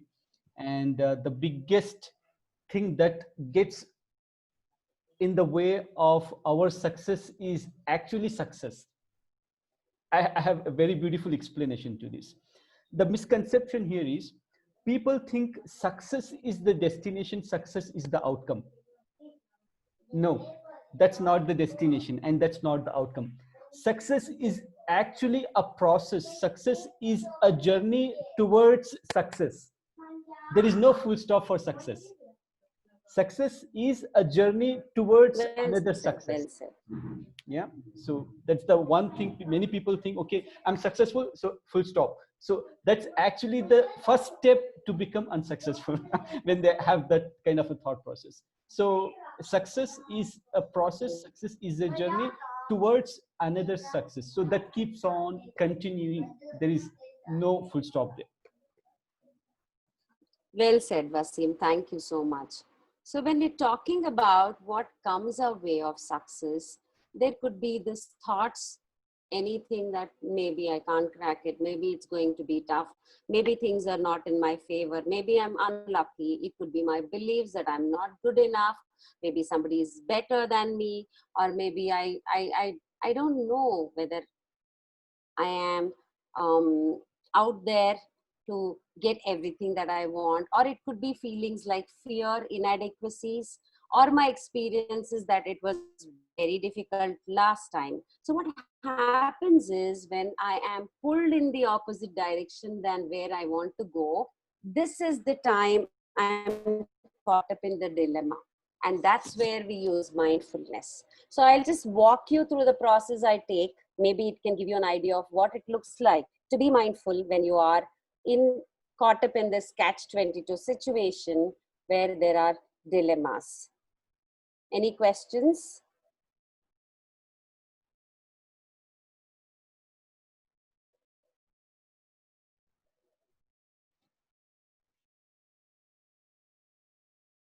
Wasim, can we go ahead? Have I muted? No. Okay. Yes. My internet connection is bad, so I keep losing it. Once in a while, it's popping the message saying, so I'm afraid if I'm with you. Yeah.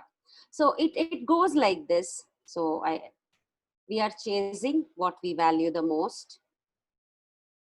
And the other side, we are escaping, because while I'm trying to chase, all the negative components of what are fearing me from achieving what I want is what I'm escaping. Say, my unwanted beliefs or unhelpful beliefs, my self-limiting perceived beliefs about me, like I'm good enough, I'm not good enough, I'm talented, not enough talented, from a big B school or not, and all of that.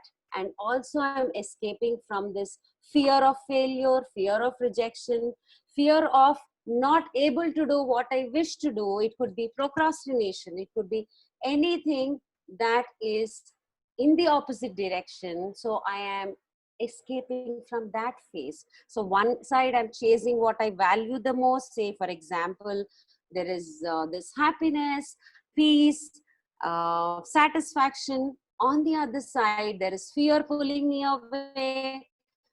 There is limitations that I have, the beliefs that I hold that are not helping me, and I am going to go away from success. And in that point, what we help people do is we ask them to identify what they value the most.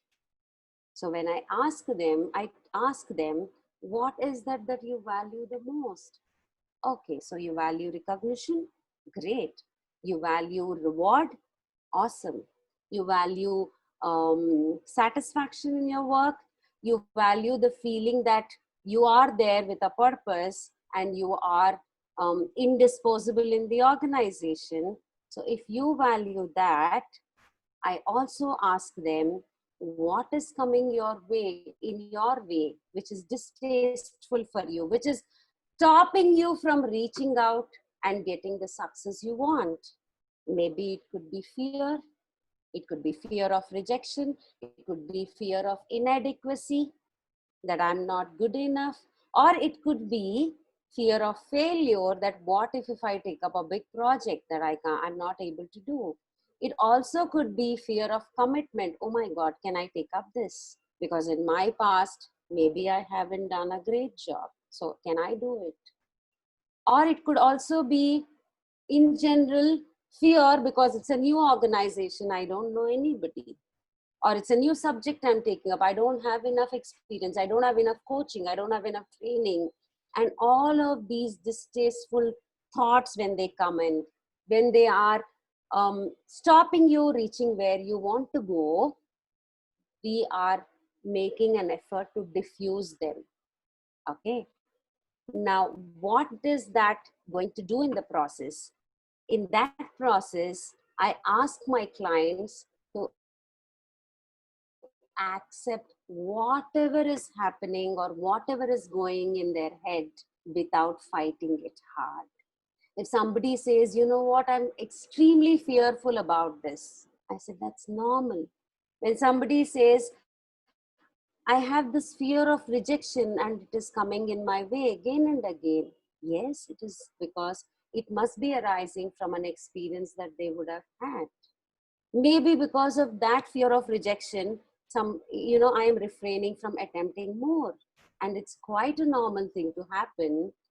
But in the process, if I am trying to tell myself, you shouldn't be feeling that way, it is wrong to be like that, it is absolutely unhelpful if you're feeling that way, and trying to fill in my head with everything positive where it's not actually converting or translating into positivity, the best thing to do is to not fight, because emotions and these kind of feelings and thoughts are a part of our beingness. So I learned to accept them that they exist in me. Yeah, maybe if that is a concern, that is a problem, I can find a solution. But feeling in certain way, having a belief that is unhelpful, thoughts that are very negative, that are not helping me, are absolutely normal. And that's what I help them to accept. And what happens if somebody accepts that? The next step we encourage them to do it is committed action. So let me just walk through this example that we were talking about. So if I am chasing success, because what I value through success is peace, satisfaction, happiness, recognition, reward, something that is stopping me or pulling me back from there is my fear of rejection, my fear of failure. I don't have any support, I don't know enough, and all of those feelings or beliefs or thoughts, I am encouraging a person to accept them and say it's absolutely normal. That is being human. Now tell me, while you accept that, what would you do differently so that you're taking a committed action in the direction of your values? So my values are my driving forces. So today I was talking to a client and I was asking, what is that? I have severe anxiety and that is distasteful. I have extreme fear that is distasteful. So I give in there, I give up things, I just close myself. I don't want to make an attempt. And I told, it's absolutely fine, just accept it. Yes, we get to become anxious when things are not going in our favor. There is a chance for us, there is a moment for us to feel that, oh, nothing is happening, and that rejection is not a nice feeling, it's so troublesome. So I tell, okay, what are your values? My value is staying consistent, my value is being responsible, my value is being good at whatever I do. So my next question is, okay, accepting everything that is happening with you, rather than telling that I'm not good enough, or I'm not here to do this, or it is not how it should be, I'm very intelligent, but how would I fear an interview? I said,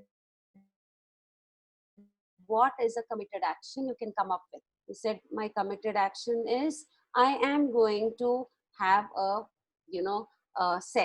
chart put up for myself. I'm going to motivate, I'm going to bring in reminders that told me, despite of all this, I've been successful in my past endeavors I did. He said, I'm going to tell myself that everything that I'm thinking is only an imagination. So I need to remind myself of what I am worthy of, going back to all my accomplishments, hearing the compliments I got, so that I am preparing myself to chase my values. So we talk about committed action. So when I'm saying this, we are wanting to fulfill our values or walk in the direction of our values. There are displeasant situations, helpful, unhelpful things that are pulling us away. learn to accept, take a committed action. And how does that happen is in the moment of mindfulness, which is present. So when people are pulled in these two different directions between the stimulus and response, which is reactions, which takes away ground beneath our feet, I have a choice to make. I have a choice to accept what is happening inside me. I have a choice to turn that acceptance, encourage it a little bit, and take a committed action to achieve what I want, which are living by my values.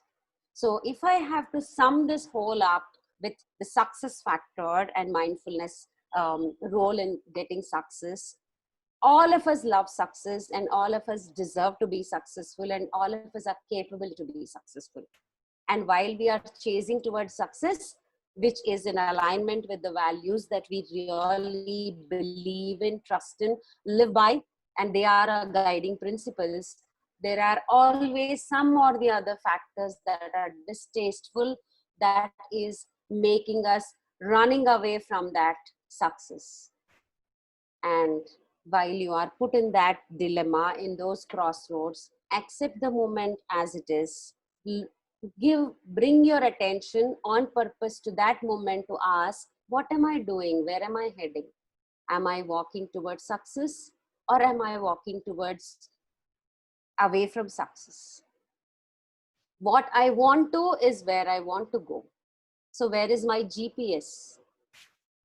If I want to be reaching a particular point, let me recenter myself. And that recentering button is your mindfulness practice, where you become aware into that moment to know what is happening.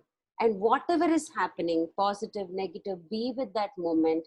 Take a moment, get connected with your breath, just become aware of your thoughts and what is happening to your body, both in a biological way, inside and outside of your body, everything. Just connect with yourself, give that moment to yourself, pay attention on purpose, don't be critical, which is don't be non-judgmental. After you settle down, after you find that groundedness through mindfulness practice, then take a committed action, because that is what will help you shift the gear. And this is what I do with my clients in my work. So I tried my best to put it in this nutshell, but of course this is work. It's a committed work from somebody who's really working. And the best thing is to stay committed, is to live in that present moment. And that's the good news, actually.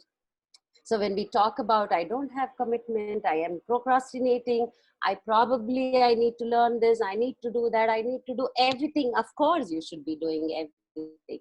We would love to see everybody doing everything that they desire and cherish their dreams. And in doing that, stay connected with the present moment, because that would actually tell you what's happening with you, where you want to go, where you are going, whatever is happening, accept with grace, with a lot of compassion and love for self, and stay committed with your action by making meaningful choices that would take you in the direction of your values.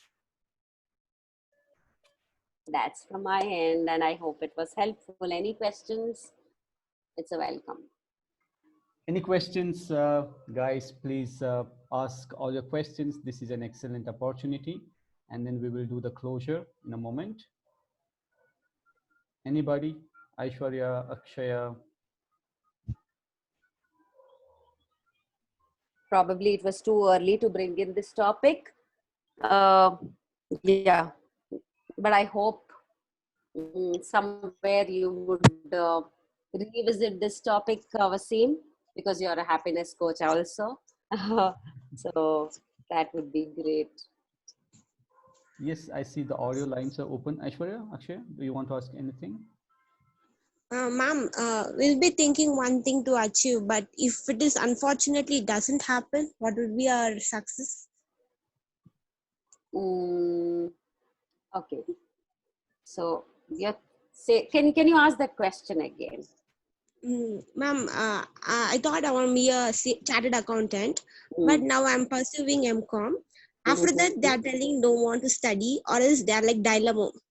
As a Mm-hmm. girl, don't want to pursue again. You stay at home. Mm. The way of telling is now different. For that Mm. sake, only I joined commerce. Mm. I did PUC, commerce based, then Mm. BCom, then MCom right now. Mm. Then what would be? I'm feeling like I'm not happy now. Right.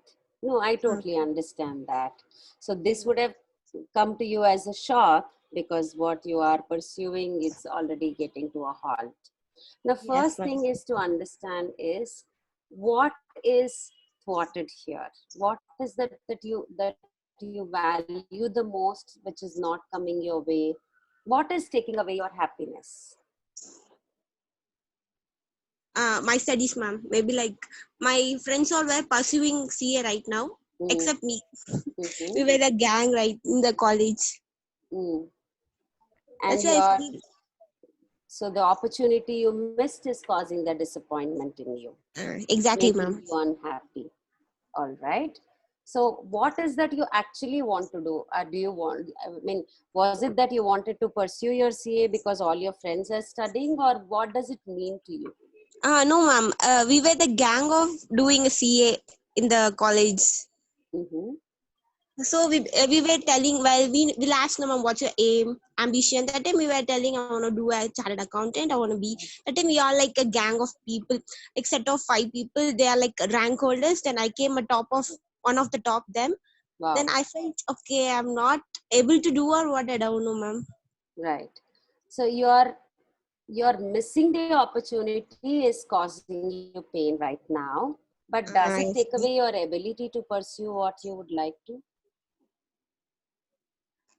Yeah, ma'am. I feel now I'm okay. Now I'm better, ma'am. Before I was like very tense, nervous. I feel I get angry to my parents. Right now I'm okay, ma'am. Mm.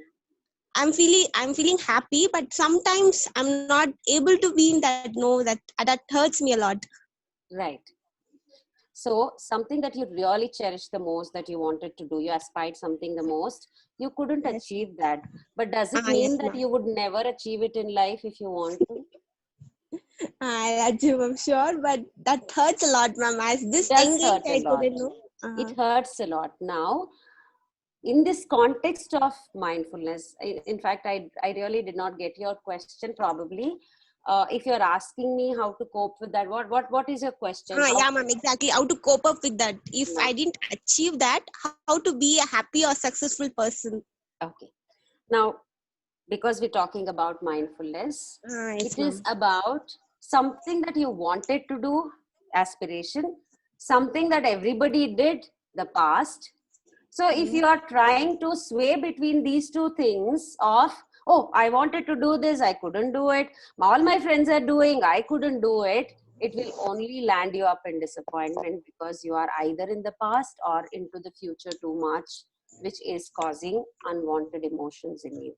So right now, if you have subscribed to do a course of Masters in Commerce, enjoy that, get the most of that program. And when you move into the next phase where you get to make a choice, then make a choice that is aligned with you. Okay. Now, Sure, which ma'am. means that at one point in our life, there are parents telling you what to study because intentionally they are our parents and probably want the best for us. But maybe that is not what we want for us. So that could be a difference of opinion.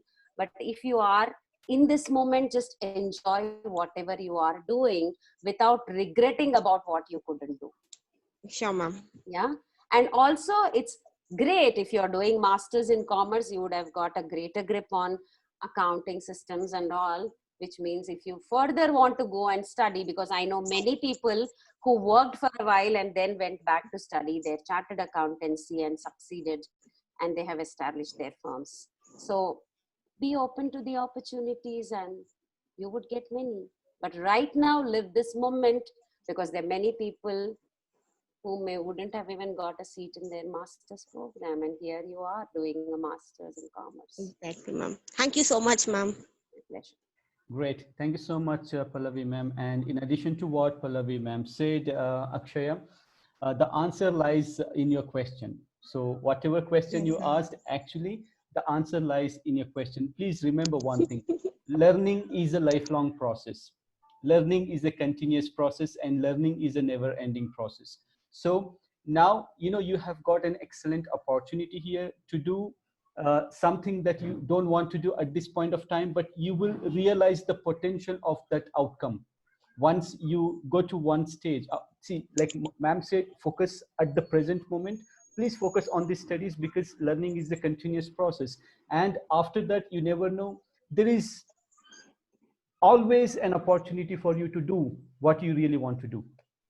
After this, of course, you can go for chartered accountant, but remember one thing: you might one day meet your colleagues, your friends, your gang of friends, right, in one company. Yes, sir. And trust me, you will be in a very, very better position compared to those people, because they are just graduates plus they have one certification program. But you are a master graduate, and you never know, you might end up leading them as a manager.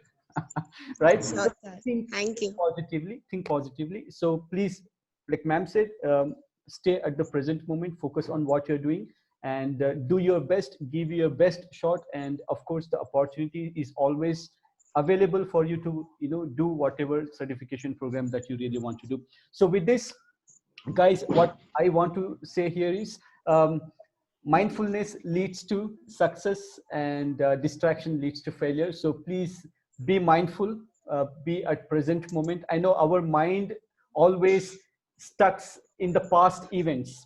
It always thinks more about the past. It drags past moments, events, memories to the present, and again, it does not leave us to stay in the present moment. Instead, it again drags to the future. We always end up thinking either about the past or about the future, what will happen, the certainty, uncertainty, dreams, and so on, all those things.